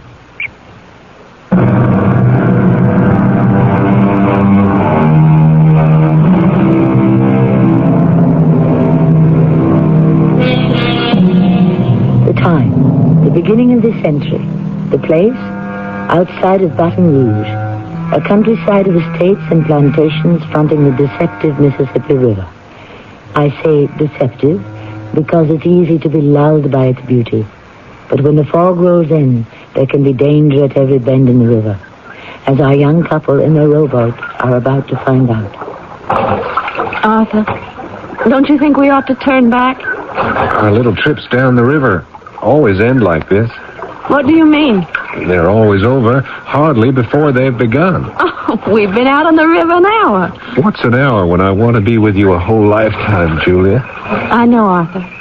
And I feel that way about you, too. But we can't think about that yet. Not even think about it? After my mother and father passed away, I had to come and live with Uncle Roland, and I can't tell you why. Not yet. But when I find what I must find, then we can make plans. You're very mysterious. Sometimes I wonder if this is going to work. If what is going to work? That maybe deep down you think of me as just one of your uncle's chauffeurs, the one who drives the Pierce Arrow touring car. Will you stop that? Arthur, darling, please. I'm sorry. I know better. We both know why you took the job. One can't always choose the kind of work to make money in. That has nothing to do with why I'm asking you to turn the boat around and start back to Hightower. Oh, all right, Julia. I'll turn this around. The fog's coming in. It's not the kind of weather I care for on the river. It's the middle of the afternoon. Fog will blow off. You act as if I didn't know anything about the river. I was brought up on it. Well, Arthur, why are we going so far out? I'm not doing it on purpose. The current is pulling us away from the shore. Let me help. I'll get another pair of oars under the seat. Julia, watch it. You're tipping the boat. Don't grab the side like that. We'll both be in the water.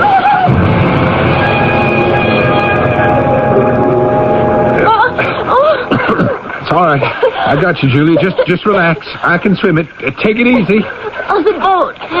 Can't we make it to the boat? I can't see it. The current is taking it out of sight. Oh, how far is it to land? All right, I can see Hightower. Oh, What's Uncle Roland going to say? Julia, can we discuss this when we get there? It's over a mile, and there are these thick patches of fog. I can't talk to you. I don't want to swim us into a floating log. And that was the beginning, a sort of comedy start to a tragic end. I won't keep you all in suspense. Of course, I got Julia back to Hightower safely, wet through and through, but all in one piece. Her Uncle Roland did not appreciate the rescue. It's a disgrace, my dear. There's no other word for it. The Laverne family has lived in Hightower for generations, and now you come along and... Julia, I am talking to you. Please look this way and listen. I am listening to you, Roland. I am. It's not only that you arrive at Hightower soaking wet, and I happen to have guests on the porch. You have been swimming in the Mississippi with all your clothes on, accompanied by that nincompoop of a chauffeur, a servant in my employ. Well, I can tell you this. He is no longer in my employ. A disgrace, an absolute disgrace. I'm sorry I embarrassed you and your friends. It wasn't Arthur's fault. Let me remind you, you are my niece, and I take very seriously your mother's wish, rest her soul, to bring you up as my own child until you are 21. Now, you are only 18, and I am responsible. Roland, it won't happen again. Would you mind very much calling me Uncle Roland? This familiarity is something you have just taken to. Now, I am twice your age, my dear, and I would appreciate some respect. Uncle, I don't understand you at all. You never said one word about being glad I wasn't drowned or how did I feel. All you've been able to say is that I made an exhibition of myself in front of your friends. Now, just a moment. But don't you think I'm entitled to a little consideration also? I don't know what's gotten hold of you, Julia. Well, just because you were the one closest to Mother and I was sent here last year when she died. Don't you understand? Here in this part of the world, certain things are done, others are not done.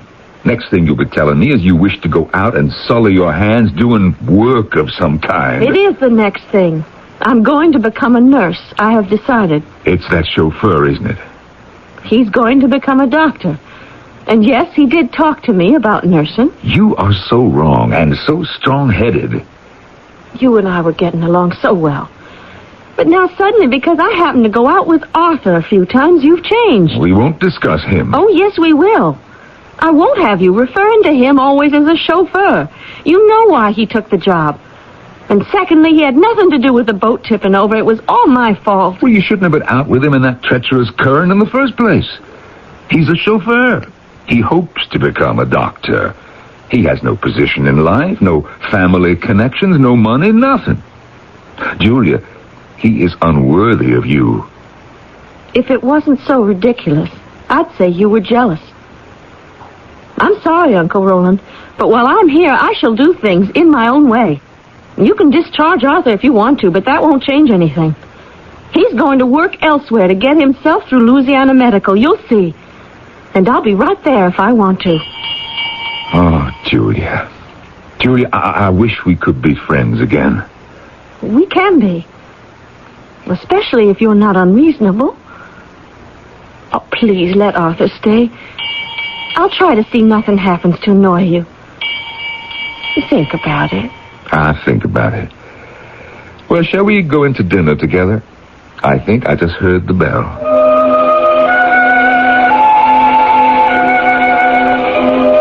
Harrison, I don't like young Arthur Hammond. I never did, never could. Do you mind if I interrupt you, Roland? I think this is more important. It's about your acquisition of all that land adjacent to yours. The Parker Hill plantation? Yeah, I know. But I told you I will not meet their asking price, and that is final. They've come down. Colonel Parker stopped by yesterday. Well, why didn't you say so? Well, you came storming in here, squawking about your niece and your chauffeur. I could hardly get a word in. What do you do with an 18-year-old like that? Roland, we've known one another for years. May I be frank? Why, yes, I count on it. Is your interest in Julia something more than parental? What? Oh, what a thing to say. Because I have noticed on many occasions I've been to Hightower, a certain something in your demeanor which I'd say is not exactly the attitude of a 50-year-old bachelor towards his 18-year-old ward. Also, some of the people in town who have seen you together, They're talking. I'll give them something to talk about. I decided to change my will. That's your privilege. I haven't told this yet to Julia, but when I do, you'll realize I have her best interests at heart. I'm sure. And perhaps some of your own. Now, let me take off the hat of your oldest friend and replace it with that of your attorney and financial advisor. The colonel will sell the plantation for $200,000. Now, he's come down 50. Well, it's still 50 more than I offered. If that 50 sticks in your craw, I'll contribute my share. I tell you, it's the best investment around. You really believe the Parker Hill plantation is worth that much? Well, what do I need another 7,500 acres for? Roland, you cannot have too much cotton and sugar cane. Believe you me, if you thought you had good income now, with the Parker Hill land, you'll double it.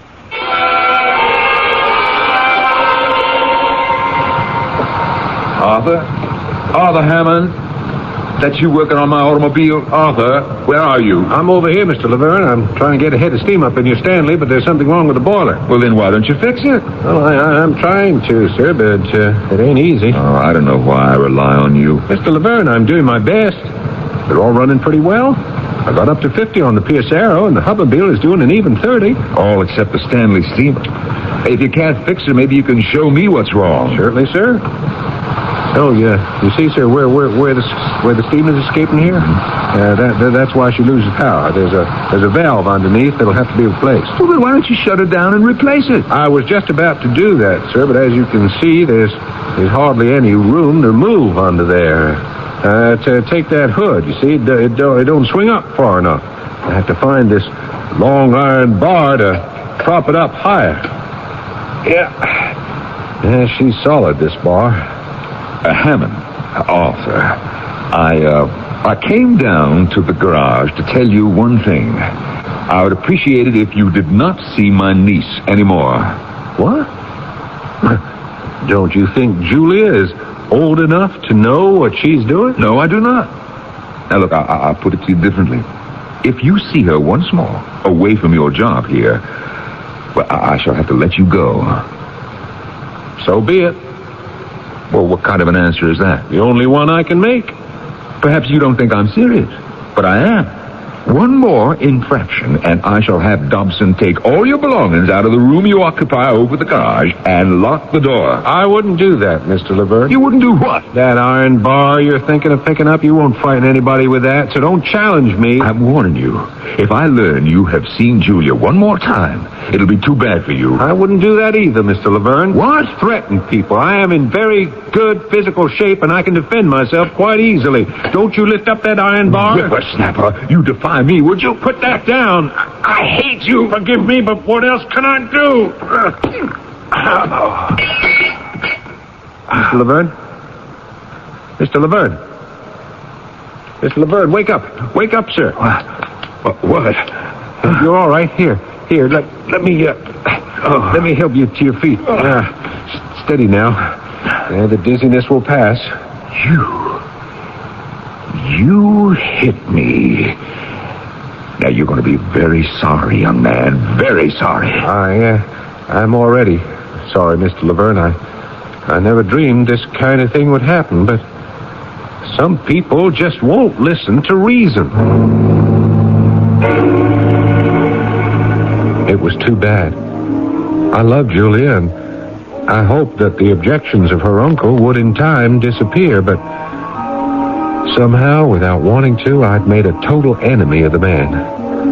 I'm afraid I hit him somewhat harder than I intended, but on that day I had no idea how much harder Roland Laverne planned to revenge himself on me.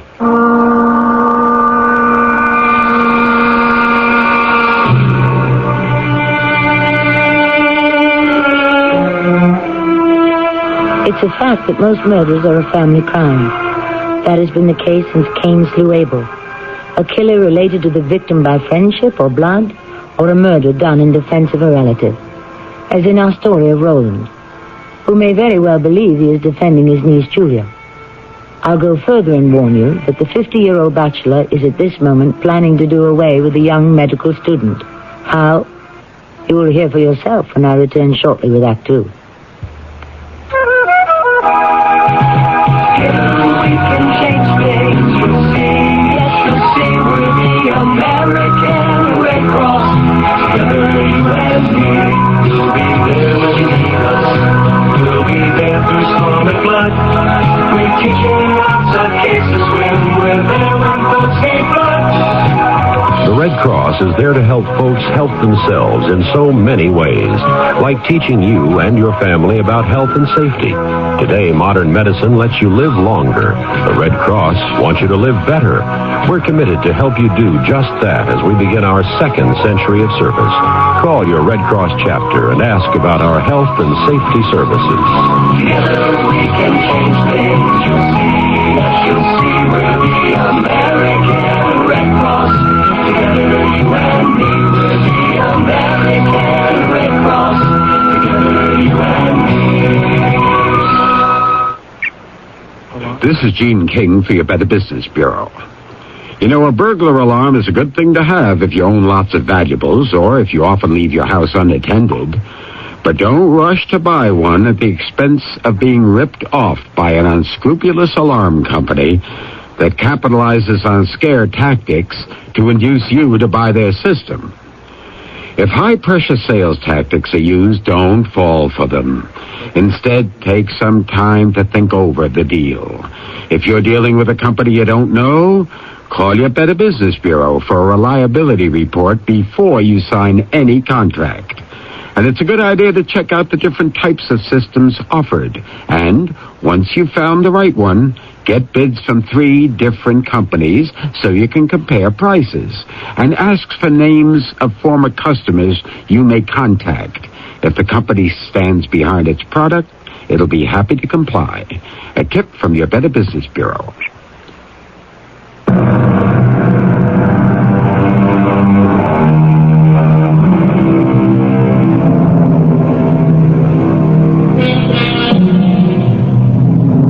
What can lead to a death-dealing violent action? Pride, jealousy, and anger.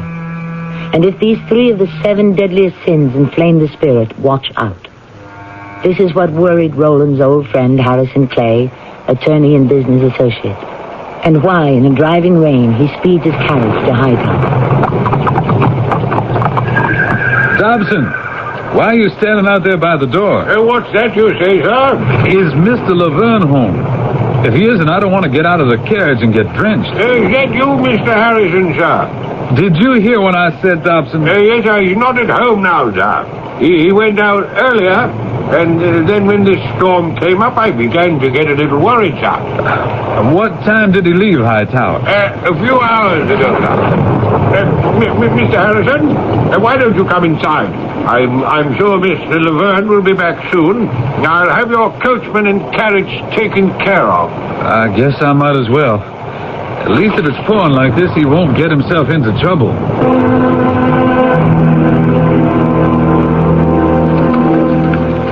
Roland, where have you been? I've been waiting an age. I see you got caught in the storm. This fire's getting me dry.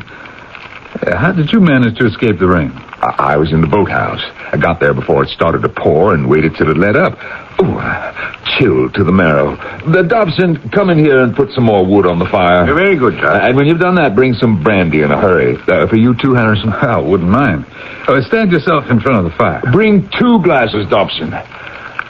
Oh, yes. That's better.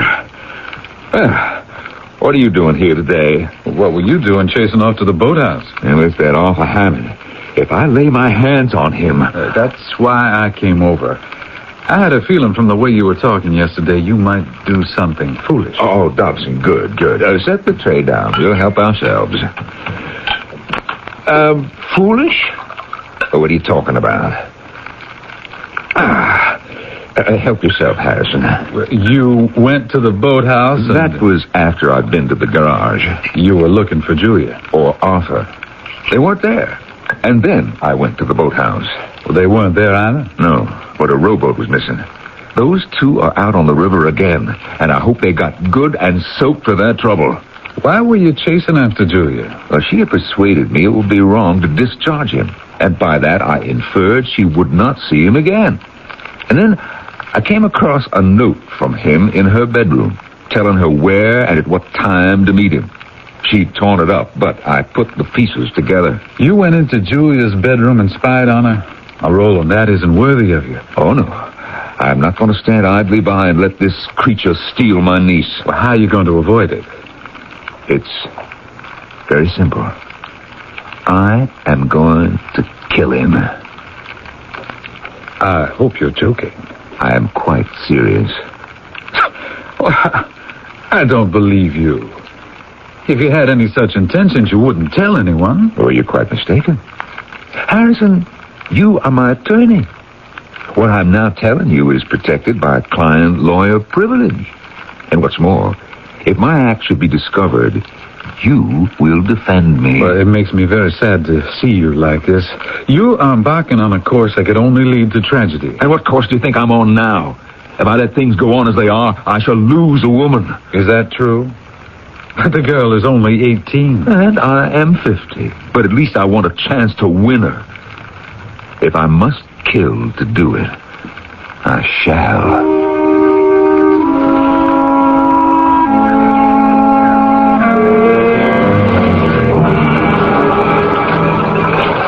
Julia, hold still. Stay where you are. Don't move around the boat. Oh, Arthur.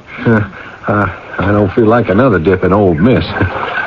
Anyway, as I was saying, I moved out of my room over the garage this morning, and I left a note in your uncle's mailbox saying I was quitting and that I wanted to talk to him about you very soon. You'll know what I mean. Uncle Roland's going to be awfully angry. I thought we agreed we didn't care. I never said I didn't care. I do care. But I guess you're right. There's no other way. Well, at least we didn't get rained on when that storm broke. Whose dock was that? Oh, Colonel Parker's. Word in town is he's selling his plantation to your uncle. Uncle's going to be the first zillionaire in Louisiana. Does that matter to you? Arthur, he hates it when I'm not there for dinner. Well, Oh, we'd be back before dark. It antagonizes him so. And I'm afraid it's getting dark, and we don't even have a lantern. Have you any idea how far we are from Hightower? Oh, we'll make it, Julia. This river's my friend, honest. I swum in it, fished in it. Old Mississippi never reached out and hurt me. What about the last time when we got a good ducking? The river's not responsible for landlubbers who tip the boat and fall in. He was gentle with us. He let us swim to shore. You really speak of the river as if it's a living person, don't you? It's better than a person. Because the Mississippi knows right from wrong. Hey, whoa. What's the matter? Hey, the current is fighting me like anything. I can't keep us to the shoreline. What's that noise? That roaring sound? I can't think. There's no cataract or waterfall anywhere downstream. That's what it sounds like. It's a whirlpool. We're caught in a whirlpool. We're going round and round. Arthur, I can't stop it. It's pulling us in circles like a matchstick. Oh, Lord. Hey, there's a paddle wheeler coming towards us through the park. But don't they see us? Stop! There's a boat out here! He can't see us. He doesn't see us. Arthur, can't you pull us out of his way? Got it. I don't know. He can't see us at all. We'll be killed. Jump, Julie. Jump into the water. I'll jump right next to you. Go on. Don't wait. I'll be right on top of us. I can't swim, Arthur. I can't swim.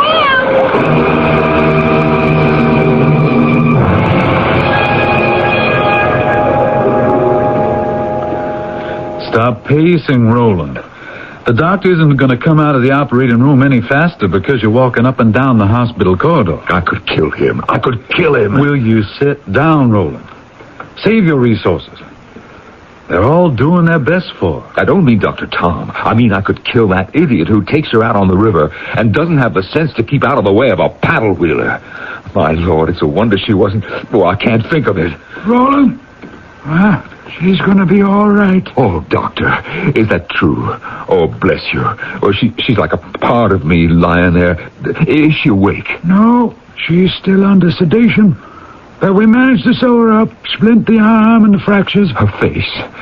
Was it in very bad shape? Tom, what about her face? It isn't badly injured, I'd say. How badly? Well, it's still too early to tell. When I think of that beautiful face, my Julia. Roland, it goes without saying, we'll do all the plastic grafting we know how to do. What about him, that kidnapper? You mean Arthur Hammond? Oh, miraculous. You'll be glad to hear he escaped without a scratch. He's been up all night sitting with Julie, even though she wasn't conscious. And we discharged him this morning. Now, he must have gone back to Hightower. Well, come on, Roland. Let's go home. When can I see Julia? Certainly not before tomorrow. No, it could be the day after. Roland, please, you take it easy. So unfair, so unfair. She'll be just fine. You'll see. He gets off without a scratch. Someone will just have to straighten out the scales of justice to see that they weigh evenly.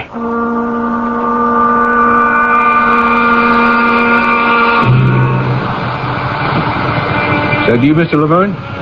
Yes, Arthur. That's who it is. I've been trying to loosen that valve. I've just come from the hospital. Yeah, it's a terrible thing. Mr. Laverne, please believe me. I really am very sorry. That's not good enough, Hammond. It was an accident, sir. It could have happened to anyone. It could have happened to any idiot who lost control of his rowboat, so it could be rammed by a river steamer. It could not have happened to anybody. Do you know my beautiful Julia could be disfigured for life because you had to sneak away with her? Oh, I could kill you. I have a lot of friends in that hospital. I'll see that she gets the very best medical care, I promise you. You have done enough. You leave Julia alone. You are not to go anywhere near her, you understand me? I forbid it. I am responsible for her, and you have no place in her life ever again. Is that clear? Mr. Laverne, did it ever occur to you that you're too old for her? From this moment, you are no longer in my employ. Obviously, you don't read your mail. Didn't you hear me? You are dismissed. I left my resignation in your mailbox yesterday. I have quit, Mr. Laverne. You are not ordering anybody anywhere. And while we're getting to know one another better, I might as well tell you that Julia and I have every intention of marrying. Oh, have you? And what will you live on? You are not taking Julia away from here. She knows better. She could be the mistress of Hightower, and she will be. So that's what you offered her. You get away from my cars. You leave this minute. Mr. Laverne, you are not giving me any orders. You're an intruder. If I choose to complete the work on this car, I shall do so. If you do not leave here immediately... If I don't, then what? Don't you make empty threats.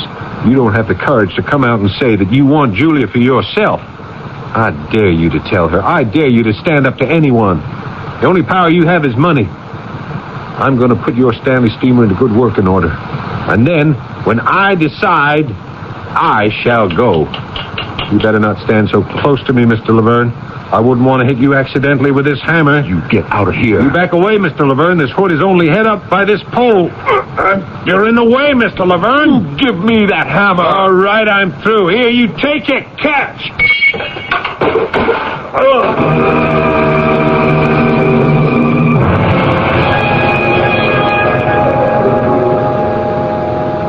I didn't do it. I didn't do anything. It was all him. He did it all. Threw the hammer at me. It hit the pole that propped up the hood. Look at him. Is he dead? The hood came down and... Oh, he's breathing. I can see he's breathing. The hood knocked him unconscious. Not a drop of blood anywhere. He didn't get cut. Nothing bleeding. Oh, he's right here. This is the time. Now, I could do it. Now is the chance. Drag him over to the Pierce Arrow. Start it up, and the fumes. He dared me. He dared me openly. He was going to take from me everything that I wanted in life. He knew I wanted her. Now, come along, Mr. Hammond. Inch by inch, I'll pull you by the arms.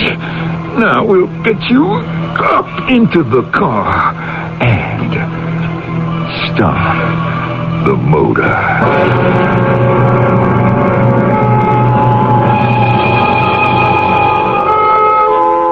There you have it. The sad scene of a prideful, angry, jealous man driven to a deed he can only live to regret. A man who has completely lost control over himself. Soon we shall see how love and murder will out. Those words apply are written by William Congreve, the playwright. To tell you frankly, Mr. Congreve, we'd rather not see. But I'm afraid we shall, when I return shortly with Act 3. If you've been waiting to buy a new appliance, your White Westinghouse dealer is now offering great values on brand new White Westinghouse 1982 models of refrigerators, freezers, washers, dryers, dishwashers, and ranges. And just when you need it most, White Westinghouse dealers are featuring a great spring price down event on previous year's models, floor samples, and other price down values. So buy now and clean up at the White Westinghouse Great Spring Price Down. White Westinghouse, we're making things better for you.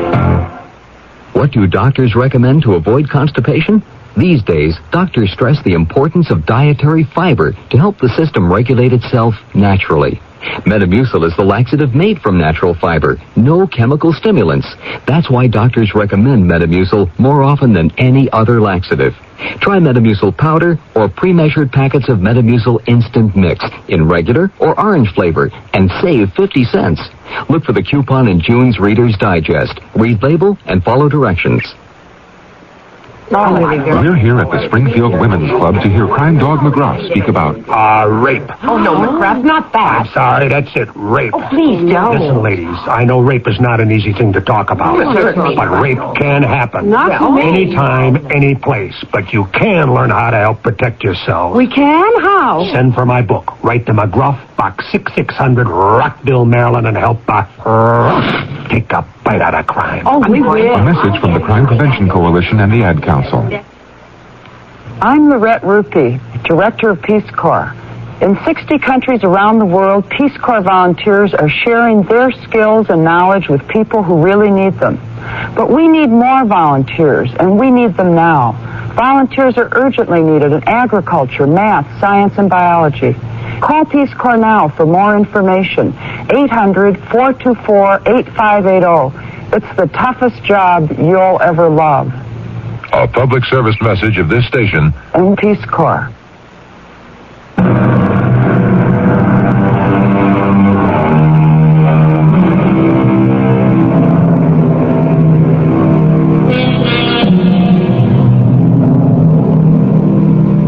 I said to you earlier that most murders are a family affair.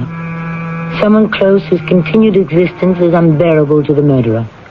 If the latent desire is there, inevitably it will trigger an accident, which is what occurred in Roland Laverne's garage. One man hates another, considers him a rival, and by accident the victim is rendered unconscious. Now, what happened? A couple more spadefuls ought to do it.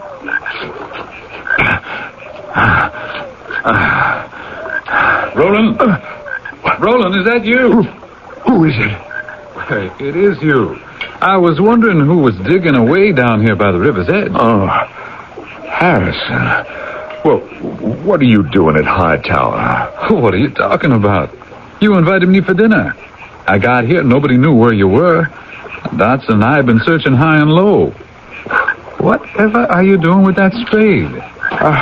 Oh, yeah. Dinner. Oh, look, let's get back to the house. I had no idea it was so late. You haven't answered my question. What in heaven's name are you digging up this time of night? Look, I can walk. I don't need to be dragged along.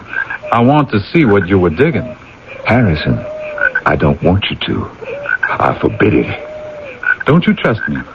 It's nothing. It's nothing at all. Well, it may be nothing to you. But from here, it looks as though you've been digging someone's grave. Is that what it is? A grave? Aren't you going to tell me?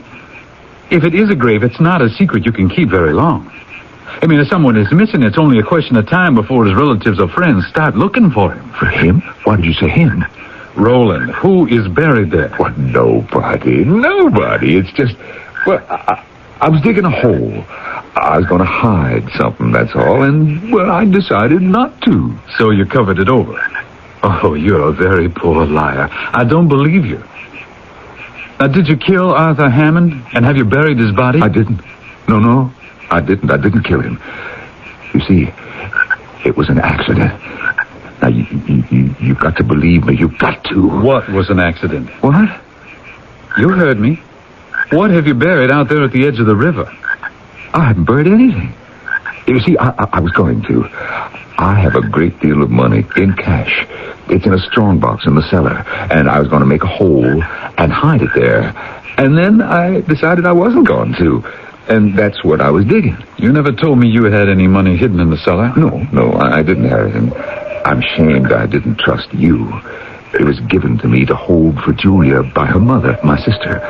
But Julia does not know it exists, so that we could split it. Roland, had I known about this, I would have had to tell Julia, but I didn't hear a word you said. I don't know about the money. I don't want to know about it. I'm too shocked by all this. What are you going to do? Nothing. I leave that to your conscience.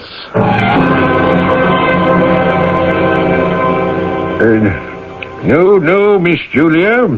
Nobody knows where Mr. Arthur disappeared to. The day after the accident, he just suddenly left. And may I say, Miss, welcome home. It's good to have you back after all this time. May I pour you some coffee? Thank you, Dobson. What about his tools? Did he take those? No. Mr. Arthur left them in the garage. And his clothes, books, and so forth? Did you look in the rooms over the garage? Well, that's the peculiar part, Miss Julia. He must have moved out of there a day or so before the accident on the river, but I never found out where he moved to. I knew he was going to move, but he didn't tell me either. Dobson, is Miss Julia up yet? I'm in the dining room, Uncle. Oh, I must say, to come down to breakfast and see your smiling, pretty face, so healed, so happy, it makes my day. Dobson, just coffee for me also. Sure. Well, isn't that all you're having for breakfast, Julia? How about some eggs and bacon? No, thank you. I'll pour Mr. Laverne's coffee. Thank you, Dobson. That will be all. Yes, Miss. Very good, Miss. I wanted Dobson out of the room while I was talking to you about Arthur. Arthur? Well, I thought we put him out of our minds. Well, it's only that I'm curious. I knew something was wrong when he didn't visit me in the hospital, or call, or anything. Well, I didn't know it was troubling you, my dear. I was very fond of him. Perhaps I still am. Yes, I can understand. But I did think he was the wrong person for you. And wasn't that right? Twice a boat accident. How could I entrust the most precious person? Yes, I admit it, Julia. The most precious person to me, to a foolhardy chauffeur. Why do you keep calling him a chauffeur when you know he only took that job to pay for his medical school? Yes, so everyone says, but I don't have to believe it.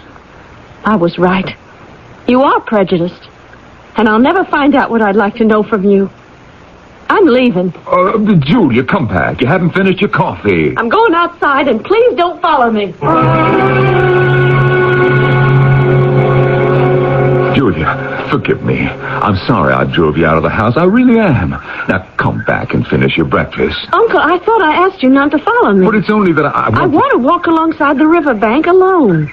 Is that so hard to understand? Is it really fair of you to denounce me, call me prejudiced, and not give me the opportunity to explain?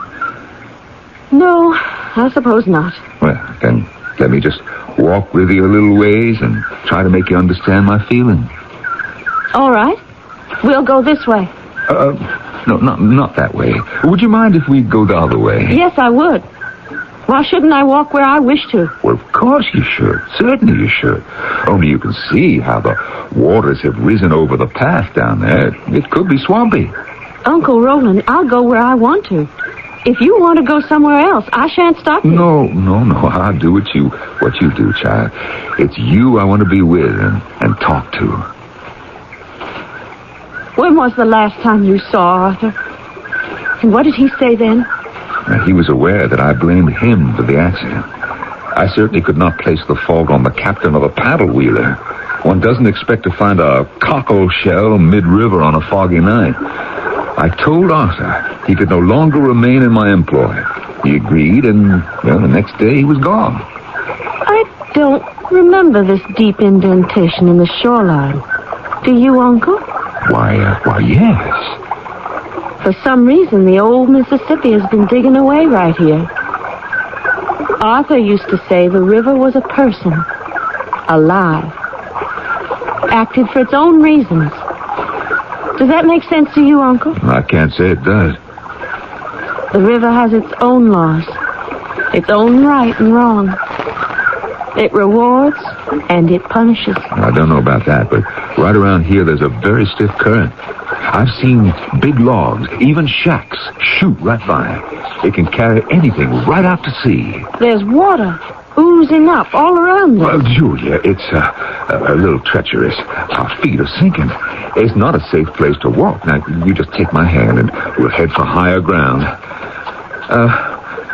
Julia, I have told you everything I know about him. I can only suppose he's left town and doesn't want you or anyone else to know where he's gone. I can't believe that about him. And at the medical college, they don't believe it either.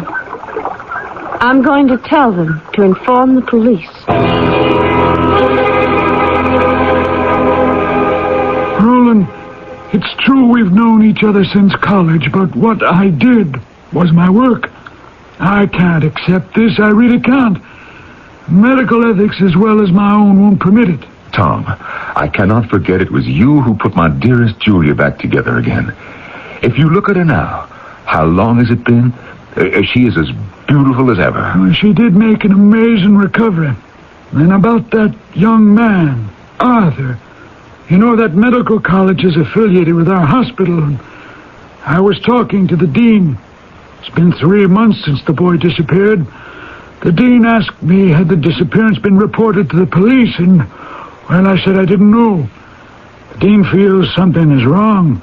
Hammond was too dedicated a student to have just left without any word. Candidly, the dean suspects foul play. Who suspects foul play? Oh, Julia, come in, my dear. Doctor, isn't my uncle a terrible man? He never told me my most favorite person would be here this evening. And you are my favorite patient, Julia. What have you got there, Julia? A letter I found on the doorstep when I came in. Again? I recognize... may I have it, please? Well, I've stayed longer than I intended to. Oh, that's not fair, Doctor. The moment I come in, you go out. Will you excuse me? I'd better open this. Well, you'd think he'd tell me you were coming over. Uncle, can't you take your eyes from that letter for a moment and say goodnight to the doctor? Oh! Uncle, what's wrong? He's fainted. We'll carry him over to the couch.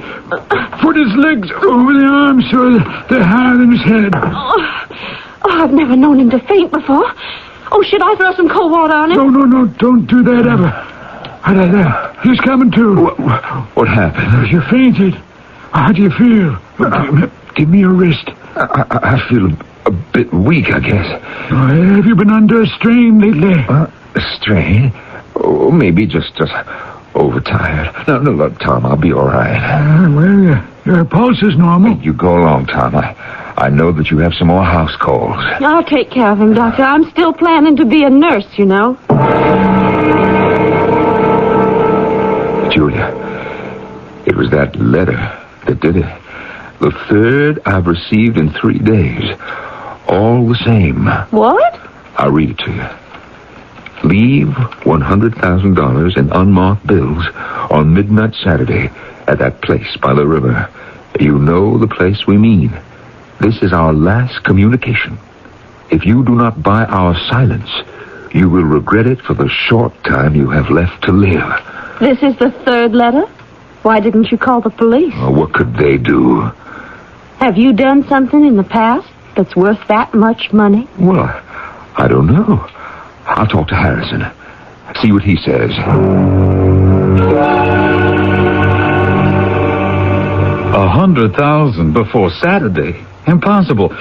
Anyway, Roland, why are you even considering Now, it? wait a moment. How stupid of me. Why, I've got that much right in my cellar. You mean Julia's money? Well, she doesn't know a thing about it. Everything you're doing is wrong. If you've nothing to hide, you shouldn't be paying a cent. If you have, there's no guarantee they won't continue bleeding you for years. Think about that, Roland. Paying out that money could be slipping a noose around your neck.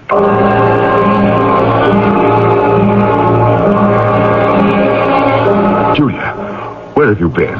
It's been 2 days. I needed you on Saturday night when I left the money, the blackmail money. And I am positive I know who was blackmailing me. Who? Harrison. Harrison? Your old friend, your lawyer, your business manager? You believe that? It could only be him. He wasn't the one who took that 100,000. It was me. And Arthur. Come in, Arthur. You thought I was dead, didn't you? Fortunately, you know as little about carbon monoxide as you do about anatomy.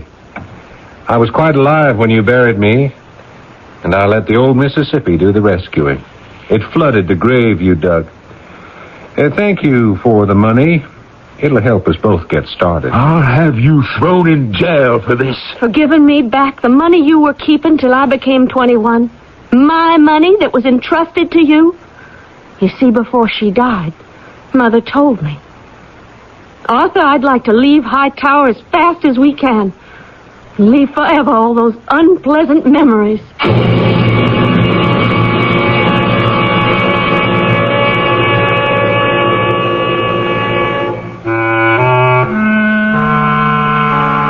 The legend is as old as recorded time, that the rivers and the raindrops are the tears of the world.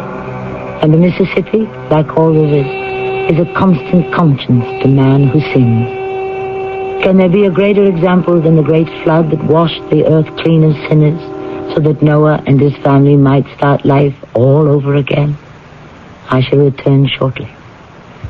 If you've been putting money aside, you're right to be concerned about inflation eroding its buying power. That's why you ought to know about Dreyfus Liquid Assets and how it can help you earn today's high money market yields without tying up your cash for months or years. Start with as little as $2,500. Make added investments as low as $100. With Dreyfus Liquid Assets, your money is yours whenever you need it.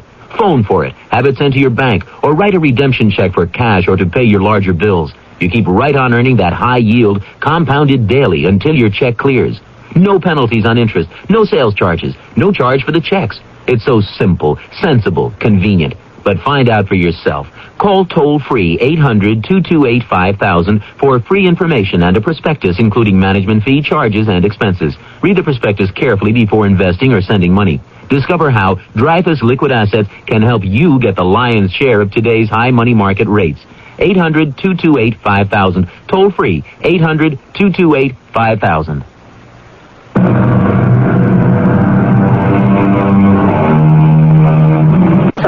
Of reconciliation and love. I come on.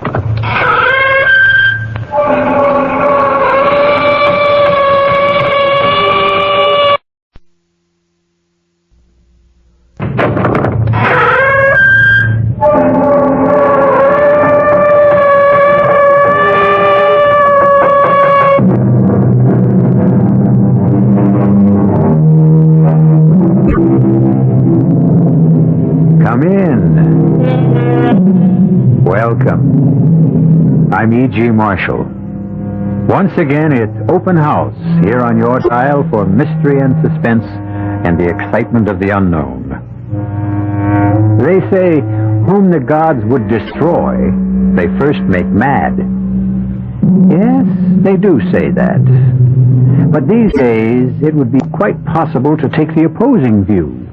One could also say, whom the gods would preserve, they first make mad.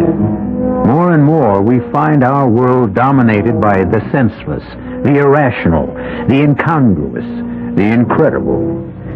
And if this is the way things are truly headed, perhaps a touch of madness may be absolutely necessary for survival. I'm sorry I crashed in on you like this, sir. Oh, I hope you're not injured. No, I'm fine. Your plane? I'll examine it in the morning. Then you'll join us for dinner, won't you? Thank you. And if you'd like to go to bed early, we have a room ready for your convenience. You're very kind.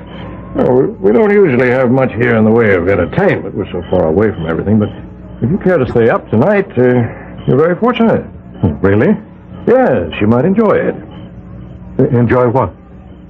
Tonight's entertainment. Oh, what is it? It might turn out to be a hanging.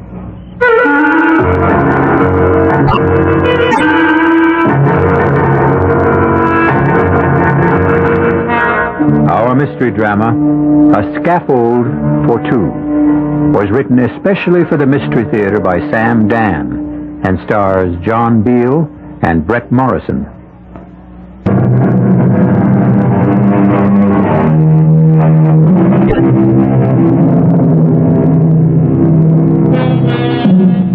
It is written, where men are innocent, laws are unnecessary.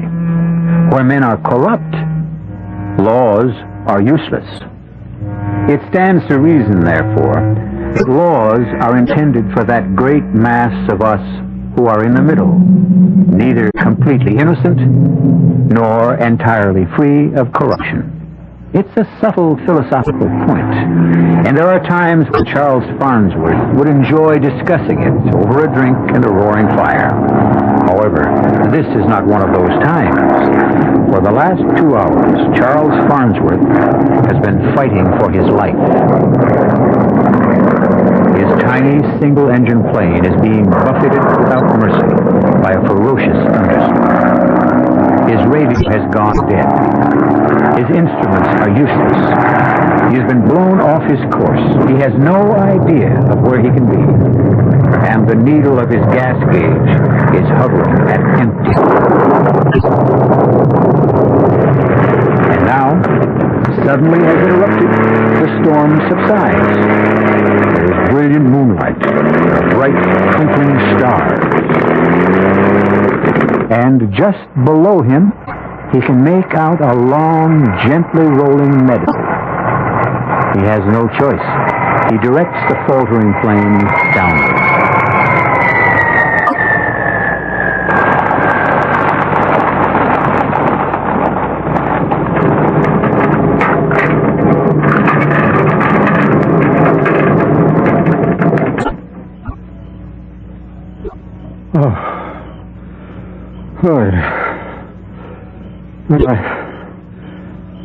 I guess I'm all right.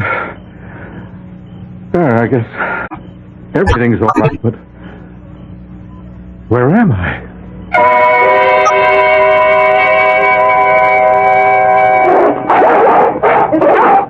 Easy, boy. Okay. All right. Who's that out there? Oh, sir. I need help. Down, Alexander. Down, Cedar. Be quiet. Quiet! Now, sir. Move this way.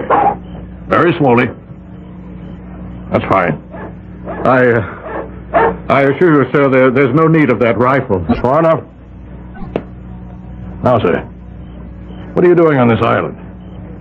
Was this an island? I didn't even know. How'd you get here? I was driven off course by the storm. What storm? Well, it ended a few miles north of here, or south of here, or even east or west. I couldn't tell you. I was forced down in a meadow, but... You all right, sir? Oh, yeah, I'm fine. And your plane? It seems to be okay. I need gasoline. Oh, you alone? Yes, sir, all alone. I see. I wonder if I may impose upon your hospitality. It's yours, sir. Thank you. Step this way, won't you? My name is Bennett. Franklin Bennett. Welcome to Bennett's Island. My name is Charles Farnsworth.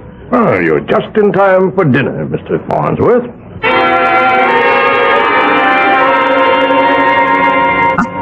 This is Mr. Farnsworth, who will spend the night with us. My daughter, Mayetta. How do you do? What is your sign, Mr. Farnsworth? Sign? Well, Taurus, I think. Mayetta. But it's vital, Father. How's a man to be saved if he's unaware of his sign? And this is my nephew, Conrad. How do you do, sir? Hello. Mr. Farnsworth was forced to land his plane in the South Meadow. I knew it. I could tell he had the earth sound. Yes, that's enough. Conrad. Sir? Is there gasoline in the garage pump? It's full, sir. Good. In that case, we can have Mr. Farnsworth up and away tomorrow morning. May I set another place at the table, please, for Mr. Farnsworth? Yes, Daddy. Conrad, you'll serve. Yes, Uncle Frank.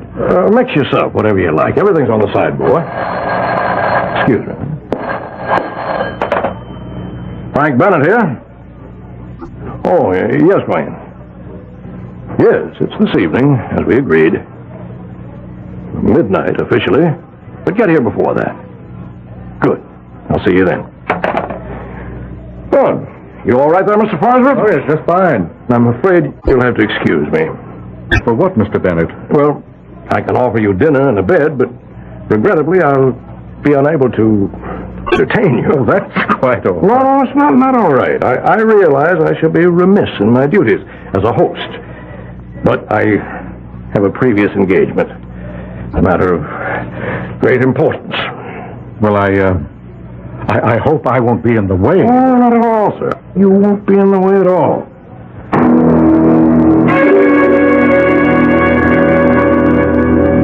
Well, if everyone's had enough, Conrad, Mayetta, clear the table. Charles Farnsworth. Now, where have I heard that name before? Well, I'm an attorney. Oh, yes, you're that Farnsworth. You're the lawyer that gets all those guilty people acquitted. Oh, that's impossible. Impossible? If a person is acquitted, it's proof that he's innocent.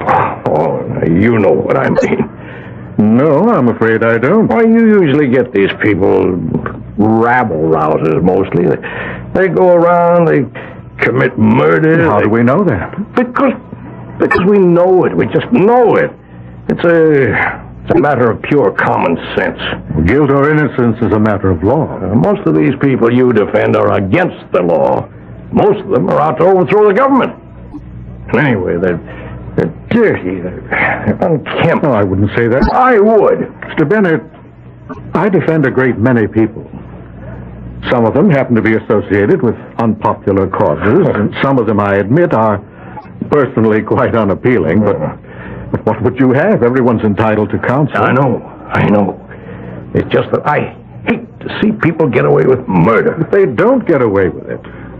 If a judge and a jury acquits them, that means they didn't commit murder. Well, that's what's wrong with the system. Well, you could also say that's what's right with the system. Well, I'm doing something wrong right now. I'm having an argument. A serious argument with a man who's a guest under my roof. I apologize. Oh, please, I don't feel in the least. I'm a deep believer in the law, Mr. Farnsworth. And to me, the most sacred of all laws is hospitality. When a man is your guest, in no way should he be made to feel uncomfortable or under a strain. Forgive me for what I said to you before. No, I felt in no way insulted. That's very kind of you. Conrad, Mayetta, come in here, please. Mr. Farnsworth, I'll have to excuse myself for the night. I hope you understand. Yes, of course. Conrad, my guests are beginning to arrive. Show them into the library, will you? Yes, sir. And Mayetta, conduct Mr. Farnsworth to the guest suite. Now, Mr. Farnsworth, you must excuse me. I hope to see you at breakfast in the morning. Good night, sir. Good night. You want some more coffee? Oh, no, thank you. When I asked you your sign, I didn't mean the signs they have in the zodiac, you know? I think so. There are the 4 basic signs, and they're earth, air, fire, water. Oh? Is this some new kind of science? Oh, no. It's an old kind of religion. I see. It's mine. I'm the head priestess. Are you? Yes. I'm maybe the only one. You see, I don't know anyone else who's a member. Oh. No. Most of the folks we have around here are Methodists. We also have some Congregationalists and some Catholics and some Jews. But I can't find anyone who's a member of EWAF. EWAF? Yes. The 4 elements. Earth, water, air, and fire. So far, all we've got is Conrad and me. Well, you can never tell. Maybe there will be more one day.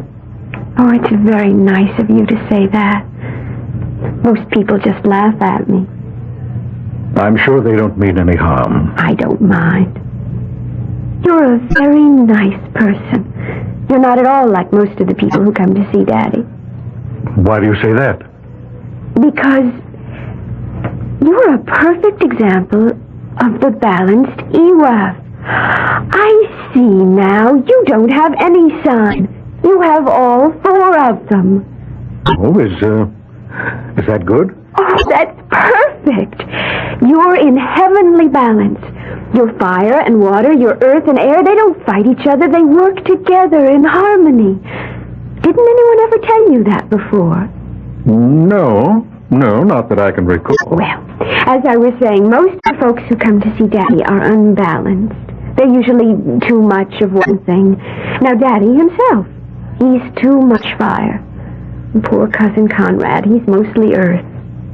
Earth? Yes. You know, it's like he's just there. Well, Daddy said to show you to the guest suite. Yes, I believe so. Now? I suppose now's as good a time as any. Your father, as I understand, has other guests. Yes.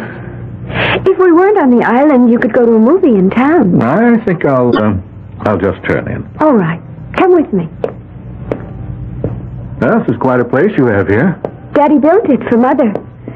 Daddy fought in France during the war, and that's where he met Mother. She was French, you know. And he built her this chateau. That's what they call them in France. I can see. It's lovely. This is your suite. I can only say it's magnificent. You'll find everything you need. You have your private bath through there, pajamas and a robe in the closet. Thank you very much, Mayetta. That's all right. I rarely meet a person who's in full balance. Good night. Look, if you're not sleepy, you could come with me later and watch. That is, if you'll promise to be very quiet. Oh? What is there to watch? Well, I'm not supposed to see it either. I'm not even supposed to know about it. Know about what? Why, the hanging. The what? The hanging. You know, when they hang a person. We're going to have one here, tonight.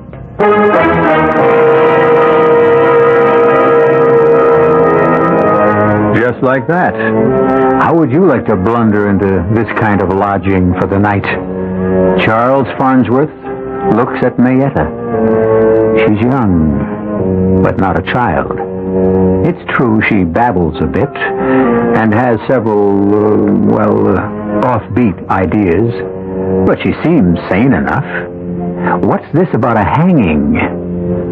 Well, you'll just have to wait until I return shortly with Act 2.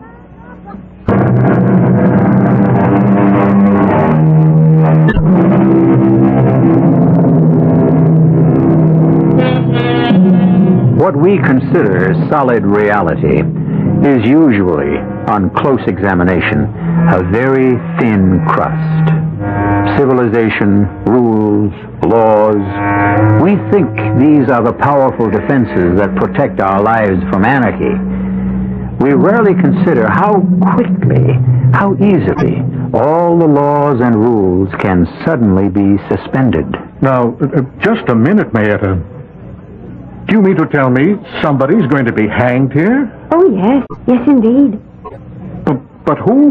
How? Why? Well, who, that I don't know yet. But how? Well, they use a rope, you know, and a scaffold. But why? Well, they're holding a trial. Daddy summoned all those people here for a trial. But what kind of a trial? I'm not sure I know. But the idea of a trial is to hang someone. No, the idea of a trial is to find out. But they've already got the scaffold built. How do you know? Because I've seen it. You've seen it? Yes.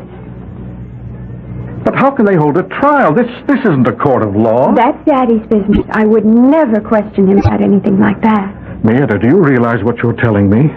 What did I tell you? About the hanging.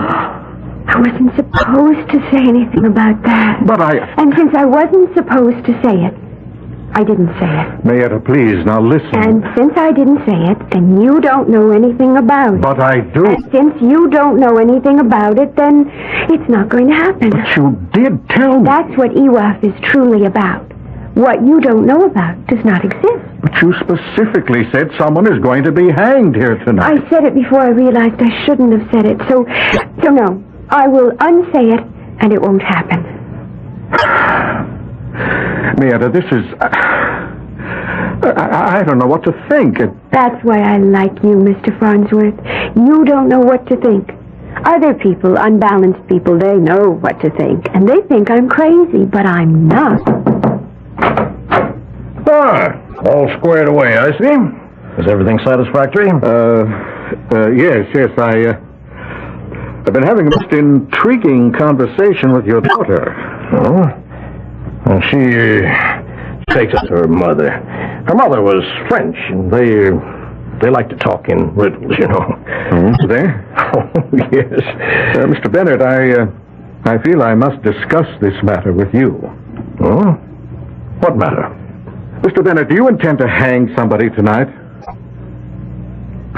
I realize as I said it just how that must sound, but Why do you ask? Well, why is unimportant. May I have your answer? Oh, whatever could have given you such an idea? Well, your daughter mentioned it. Oh. Also, Mayetta said we're going to hang someone tonight. Well, she thinks so. May I ask why? I love my daughter, Mr. Farnsworth, but I'm not blind to what is obvious to everyone else. And what is obvious? Oh, you've seen it yourself. She's not like everyone else. You're not like everyone else, are you, Mayetta, honey? No, Daddy. And you see things, and hear things, and believe things that other folks don't. Now, isn't that true, darling? Yes, Daddy. Yes. You just run along to bed now. Yes, Daddy. Good night, Mr. Farnsworth. Good night. She has a problem, Mr. Farnsworth. She was born that way.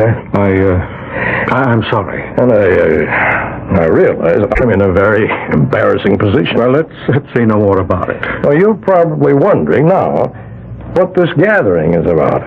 Well, we're having a reunion tonight. My old army outfit. Each year, we become fewer and fewer.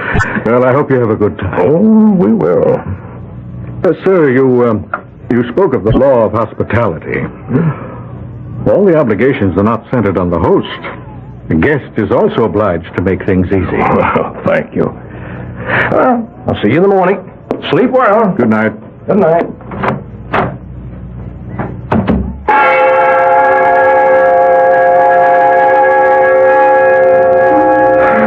I was exhausted. It had been quite a day. I thought I'd sleep the moment my head touched the pillow, but for some reason I was wide awake. I kept wondering why sleep was eluding me so completely. Of course, I knew. I knew there was something mysterious going on in this house. Something was wrong. Maybe it wasn't as deadly as Mayetta had claimed.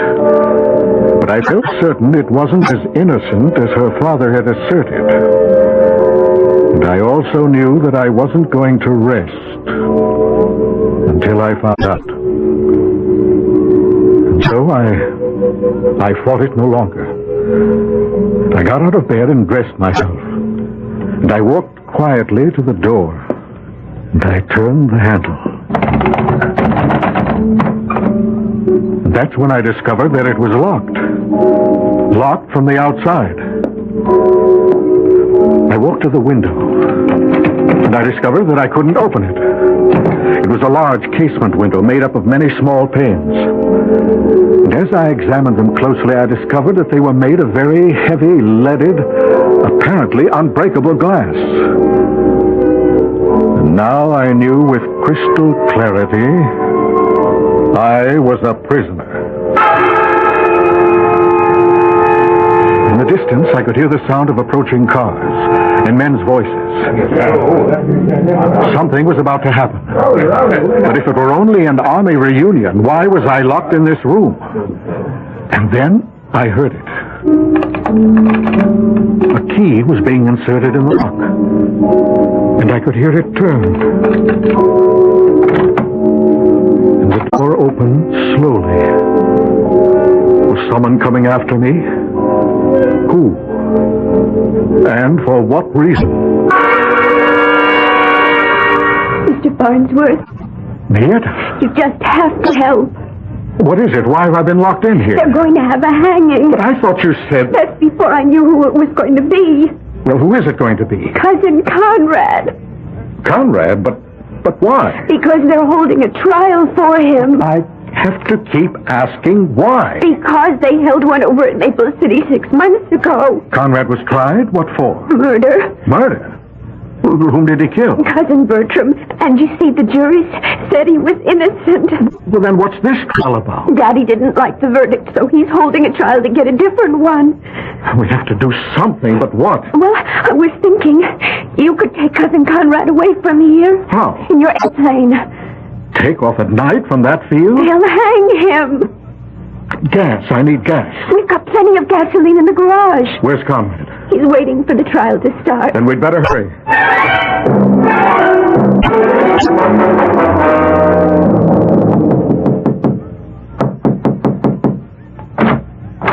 Conrad? Does Uncle Frank want me to come to the library now? He said he'd sent for me. No, it's me and Mr. Farnsworth. Conrad, what's supposed to be happening here tonight? I'm to be tried for murder. But I understand you've already stood trial in a court of law. Yes, sir, but Uncle Frank doesn't think it was a fair trial. Well, you were acquitted. I know, sir, but... Well, he doesn't think the people of the state got a fair trial. But There's something to what he says. What are you saying, Conrad? Well, sir, I had a very smart lawyer. But the lawyer for the state, he really wasn't much good. Well, are you innocent? Oh, Well, are you or aren't you? Did you kill him or didn't you? I wanted to kill him. And that's the worst kind of imbalance, but...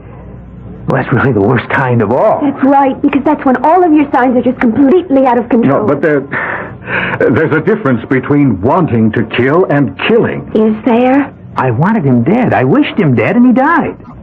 All right. Why did you wish him dead? Well, sir, because Uncle Frank wanted him to marry Cousin Mayetta.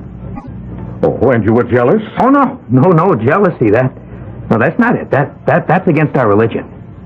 Well, what were you? Sir, I knew he would be mean to her. Just tell me this.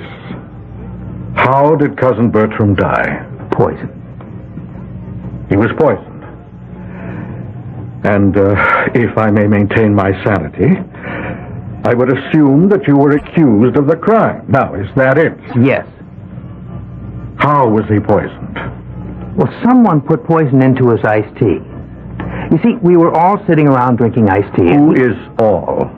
See, me, Mayetta, Cousin Bertram, and Uncle Frank. We'd better hurry. They'll be looking for Cousin Conrad soon. I'll go see if the coast is clear. Well, you see, sir, Cousin Bertram was sipping on his drink. And suddenly he fell forward dead. And they accused you of putting the poison in the drink. Well, did you? Probably. Please, Conrad, I have to know. Well, you see, sir, I did direct poison thoughts against him. But you can't kill a man with poisoned thoughts. Now, that's not true. You and me, what are we? We better get out of here. I'll take my punishment. But Cousin Mayetta, well, she says she doesn't like the way people look after they've been hanged, sir. They're still in the library. Come. No, wait. Just 1 minute. What is it, Mr. Farnsworth? Look, you realize what you two have said to me about a hanging. It's unbelievable. But it doesn't mean that it isn't true. Do you want proof? Well, it would help. We're headed that way anyhow. It's just in back of the garage. What is? Proof.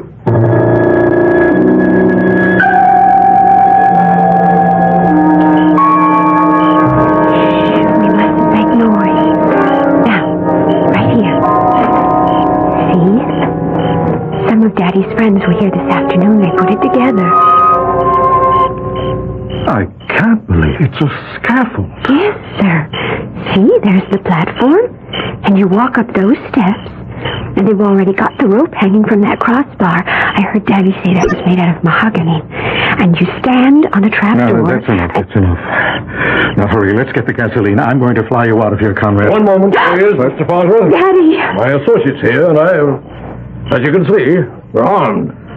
Mr. Bennett, I intend to take Conrad to my plane. Now, if you want to stop me, you'll have to shoot. That's exactly what I'm prepared to do, Mr. Farnsworth.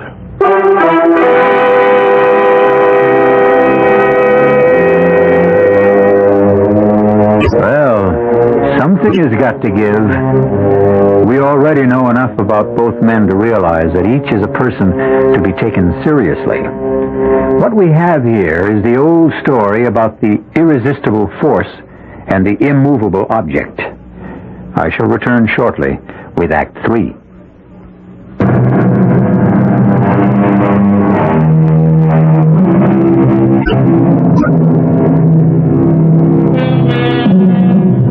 Right now, on remote Bennett's Island, we are having what can be considered a confrontation. On one side, we have 12 men with guns. On the other, we have 2 men and a young lady who are completely unarmed. At first glance, the advantage would seem to be with the group that has the weapons. And a very grim and determined-looking bunch they are, too. But there are times when you may need more than a gun to win a fight. Mr. Farnsworth, I said I would shoot you down if you took one step toward your airplane. Yes, I heard you.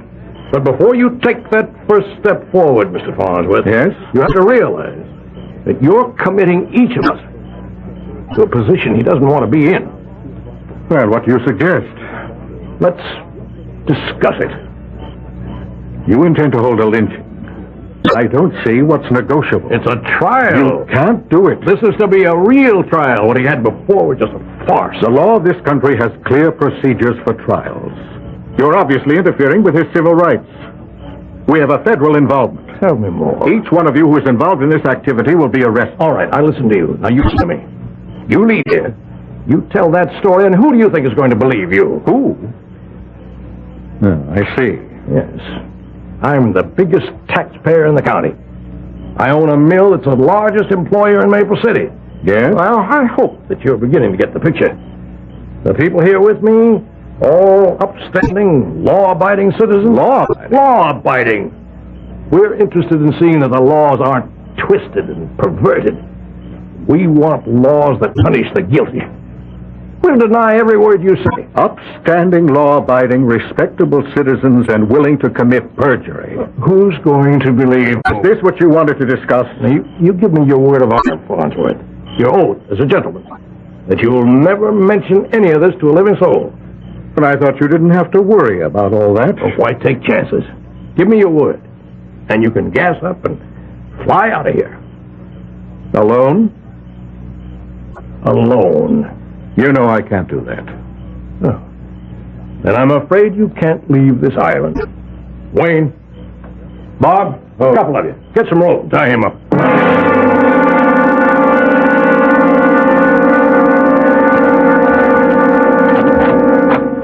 Mr. Farnsworth.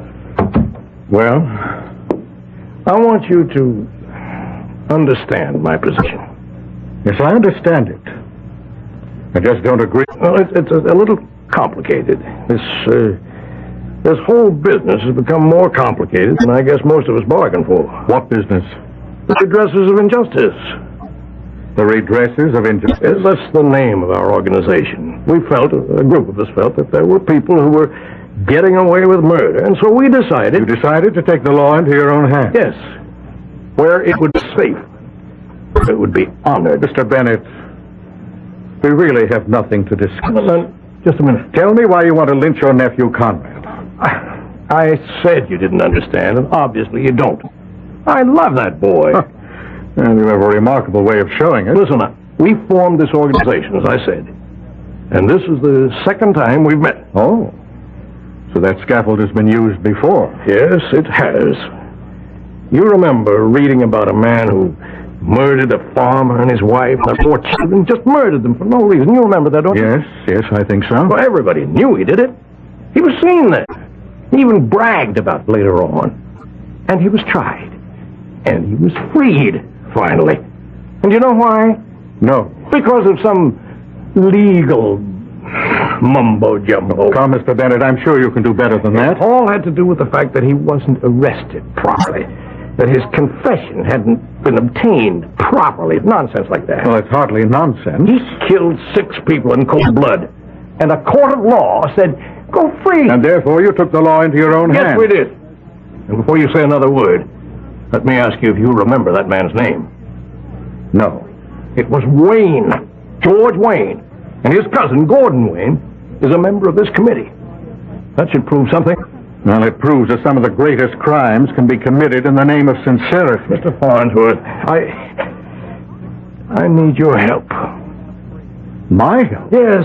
Let me tell you the situation here. You see, we started something that looked very good in the beginning. You know. Yes, I know. But now, some of the gentlemen, well, I guess it's like everything else. People lose interest, change their minds, and then there's you. Me? Yes, what to do about you? Unless we kill you. And there's not an awful lot of stomach for that. We're not just murderers, you know. Well, you do have a good opinion of yourselves. We're law-abiding citizens, and we want to protect... Yes, I know. You said it so often. You actually believe it. Now, the reason we're trying my nephew, Conrad... Yes? Well, I admit that there was no love lost between Conrad and Bertram. And Conrad could have done it. Actually, he had the motive. They were both in love with my daughter, Maeta. And Conrad was going to lose out. You're sure of this? She seems quite fond of him. Well, I had decided in Bertram's favor, and that was the end of that. Oh, why had you favored Bertram? You mean it's not obvious? How could Conrad take care of her? He's I may just as well say it. He's as crazy as she is. But Bertram was sane, practical. He did have a heart condition, but with care you can live with those things forever. Well, Conrad may have had a motive, but that doesn't mean he was guilty. Well, what happened was, he was acquitted at the trial. And a lot of people kicked up a fuss. Yes? Well, they said it was my wealth, my influence that got him off. Pardon me if I enjoy this irony. Well, was your wealth and influence a factor? Never. But you know how it is. When a rich man's relative gets a murder charge, people talk. There's discontent. Yes, I see. And I had helped organize this organization. Oh, yes, the redressers of injustice. Yes, the redressers held a meeting and demanded action. Now, what could I say? It would look as if I were trying to make an exception out of Conrad. And Gordon Wayne, he said that if the redressers could try his cousin, they could try my nephew. Well, you're in quite a position there. I tell you, I wish I were out of it. Finished and done with the whole thing. And so do most of the others. But Gordon Wayne demands that if... Well, I can see his point. And so you will sacrifice Conrad? Oh, no. He's going to get a fair trial. Why do you say that? Because you're going to represent him. But I can't. I can't legitimize a lynching session. Please, Mr. Farnsworth, don't give me all that law. Just find us a way out.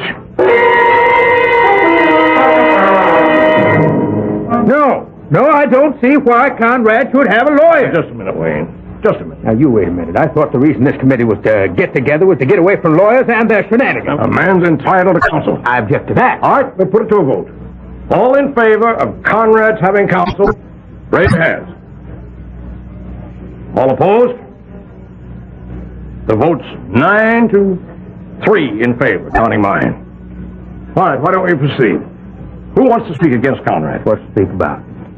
And we know Conrad hated Bertram. Did you, Conrad? Well, it was my one weakness, sir. Now, the idea of losing Maeta drove him wild. Didn't it, Conrad? Yes? Okay, now, Conrad, did you or did you not poison Bertram's drink? I did, sir. Well, then why isn't that the whole ball of wax? Just a moment.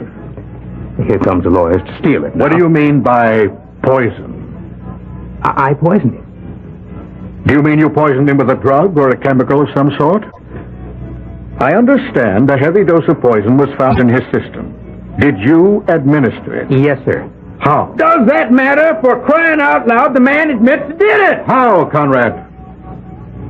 Well, my poison thoughts toward him, sir. It turned into actual poison. Did you at any time place into his glass a pill, a powder, a liquid, a substance of any sort? Did you? No. I didn't do that.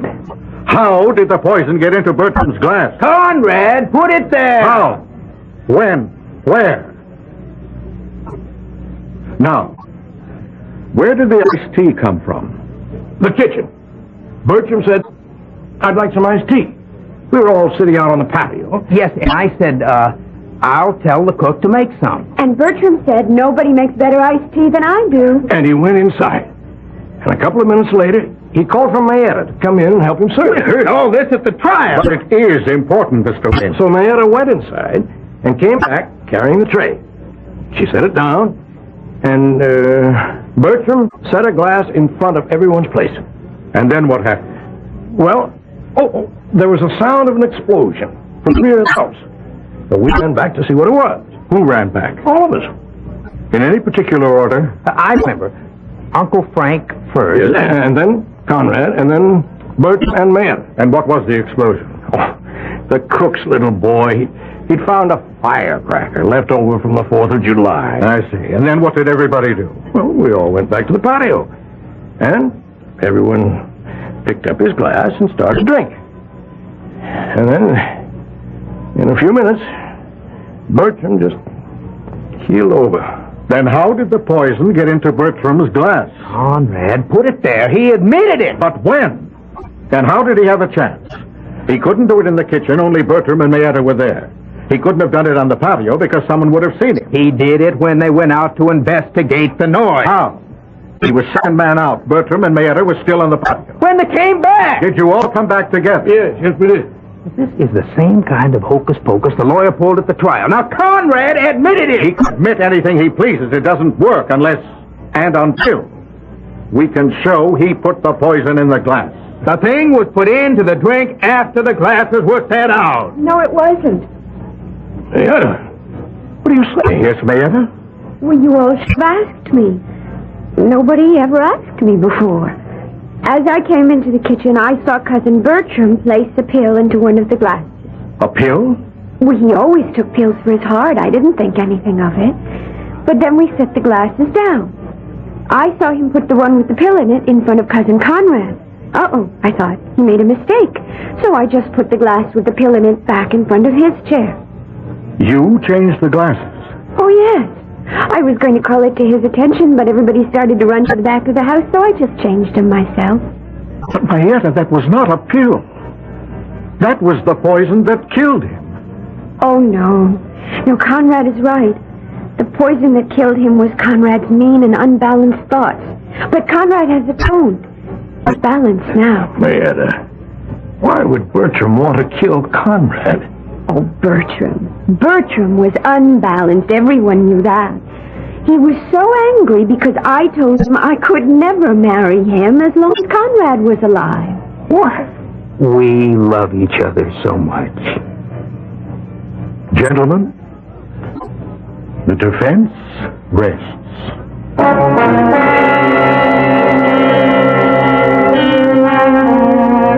It's tempting to consider people like Mayetta and Conrad as being somewhat out of focus. But how clear, how sharp are your motivations and mine? I may tell you that the redressers of injustice have been disbanded. That is, I think they have been. The weirdest of urges and desires and motivations can still make any number of people go bump in the night. Be sure of nothing, except that I shall be back in a few moments.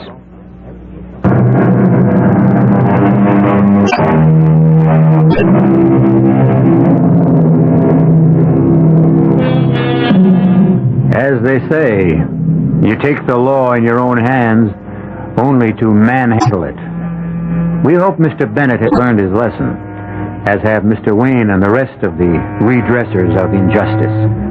Mr. Farnsworth won what he considers his most important case, but it's a secret between him and us, since he doesn't talk about it in public.